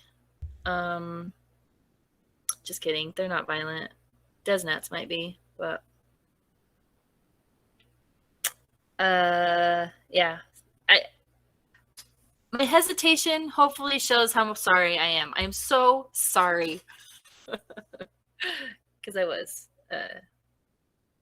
Yeah, I don't know. Yeah. Well, I like, sometimes I wonder if my parents are watching videos I make, and if they were at the end of it, would I apologize for what I said or not? Well, I don't. I just said what I thought. Yeah, I can't apologize for what I think. right. And as far as making promises to not say something, I mean, I wasn't fully informed, so I don't feel bad for that either. Yeah. So, Yeah, I'm the same way. because you do make promises that you won't divulge anything that you hear in the temple. Oh, really? Oh yeah, that's why I was making those symbols where you cut your throat and you slit your bowels. Yeah, they used to. I didn't ever do that. They updated the ritual before I went through, but my parents have done that. Oh my goodness. I can't believe you didn't know this. They have rituals where they pretend to slit their own throats? They used to. Go watch the BBC interview. BBC interviewed Jeffrey R. Holland, and it's a really good interview, and it will cover that. And so the BBC interviewer guy goes and talks to a bunch of ex-Mormons, and they explain what they did in the temple, and that this is during the Mitt Romney stuff, and they explained that Mitt Romney would have done this. And so he goes and gets to talk, right, with one of the top 15 of the church and asks him, did Mitt Romney do this? And Jeffrey R. Holland was really sly, and he said, we don't do that in the temple. So he didn't answer the question. He said, we don't do that. And then the interviewer was really good, and he said, so you're saying Mitt Romney didn't do this? And he said, and then he had to answer the question. So he tried to lie. He tried to mislead, but the interviewer was really good and caught him. So he admits to, yeah. But you can see videos of it too, I think. I remember on Facebook when Mitt Romney ran for president. I remember on Facebook superimposing his face on the magical underwear on Facebook. Like, this is who you're voting for president? You did that? Yeah, I did that years ago. Yeah. What year did he wow. run? Was that? So you don't think a Mormon could make a good president? No, a Mormon could make a great president. But the thing is, it's just so weird. It's weird how humans can compartmentalize this cult-like religion and then still be a heart surgeon. Like, how does that happen? I don't know. How can you be part of a club that the symbols of slitting your throat and wear green aprons, thinking that this has something to do with the Garden of Eden, and believe that that God the Father's on a planet called Kolob, and clean someone's arteries the next day in a heart surgery? I don't get it, but it happens. Yeah, it sure does. We humans are so weird. Yeah. But that's what I was getting at the beginning of our conversation. Like, I don't think the religious belief, I think it's doing something for people, I think, or else, I don't know. Oh yeah, it's so definitely the case. There's a benefit, but I just don't feel enough so that sacrificing 10% of your income and just sitting on it for 200 years doesn't hurt the community. Yeah. That's weird. Mormons live off of 10% less than the whole population. And the church doesn't even spend it. They just sit on it, saving it for Jesus. They have to spend it on something. Like $150 billion. What does the administrator, like the head guy for the Latter-day Saints, what's his salary? Does anybody know? 130,000 or something like that. Oh, really? According to leaks. And plus all expenses paid for his house and I'm sure. And jet. Yeah, and probably some benefits, like their kids get free tuition to BYU and stuff like that, and grandkids and forever. Who knows? That's all speculation. I know that there were some leaks of their pay stubs, and I want to say it was actually maybe 130 is too much. How Or maybe it's gone up because of inflation, but it's not a ridiculous amount. how do they verify that you're giving 10%? Honor code. Like you have tithing settlement at the end of the year, and you go meet with the bishop, and he says, "Are you a full tithe payer?" That's it. A lot of people are saying that they invest in real estate, the Latter-day Saints. That's yeah. That was really frustrating. When we left, we were looking for property to buy, and there was a bunch of property that was owned by the church, and we're like, shit, like that's the property we want, and we're competing with our own money. Oh, so ironic. Yeah, they own a lot of property, a lot of farm ground. In fact, I think Bill Gates and the church went back up in like Washington recently, and I think the church got it. They were in a bidding war over some farm ground, and I want to say the church won. I will say this though, I think I trust the church having the money more than Bill Gates or farm ground. Really? Yeah. I think they actually think they're serving God and to feed people, and that's what they are pro-human, and I'm not sure Bill Gates is pro-human. Well, Bill Gates is a prophet. He saw the COVID thing coming long before it did. Yeah, that's true. Anyhow, Should have listened. we should go to bed. Okay. It was fun.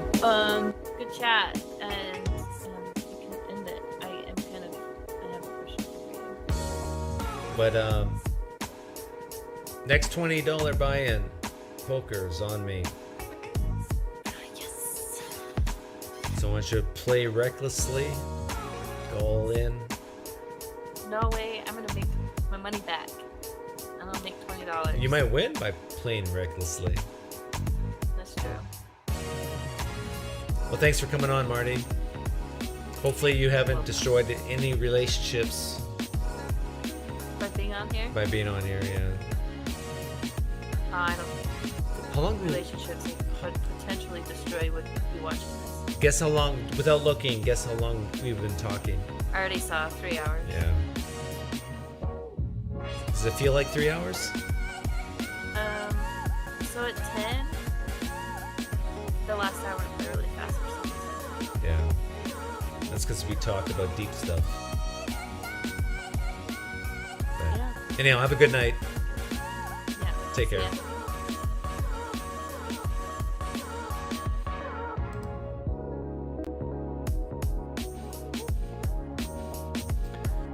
If you've been here for the whole time, you have my respect. Late nights are great, Doug. Well, thank you, Soren.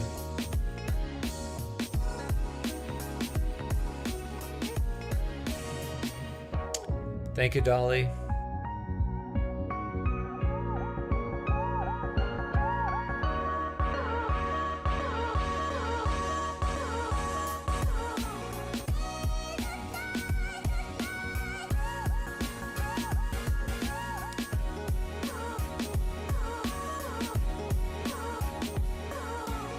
More Mormons.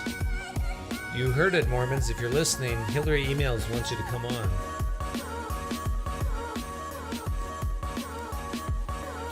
Poof. How about covering some Freemasonry? Actually, that might be interesting.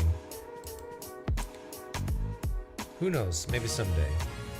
Go to bed, guys. Take care. Have a good night.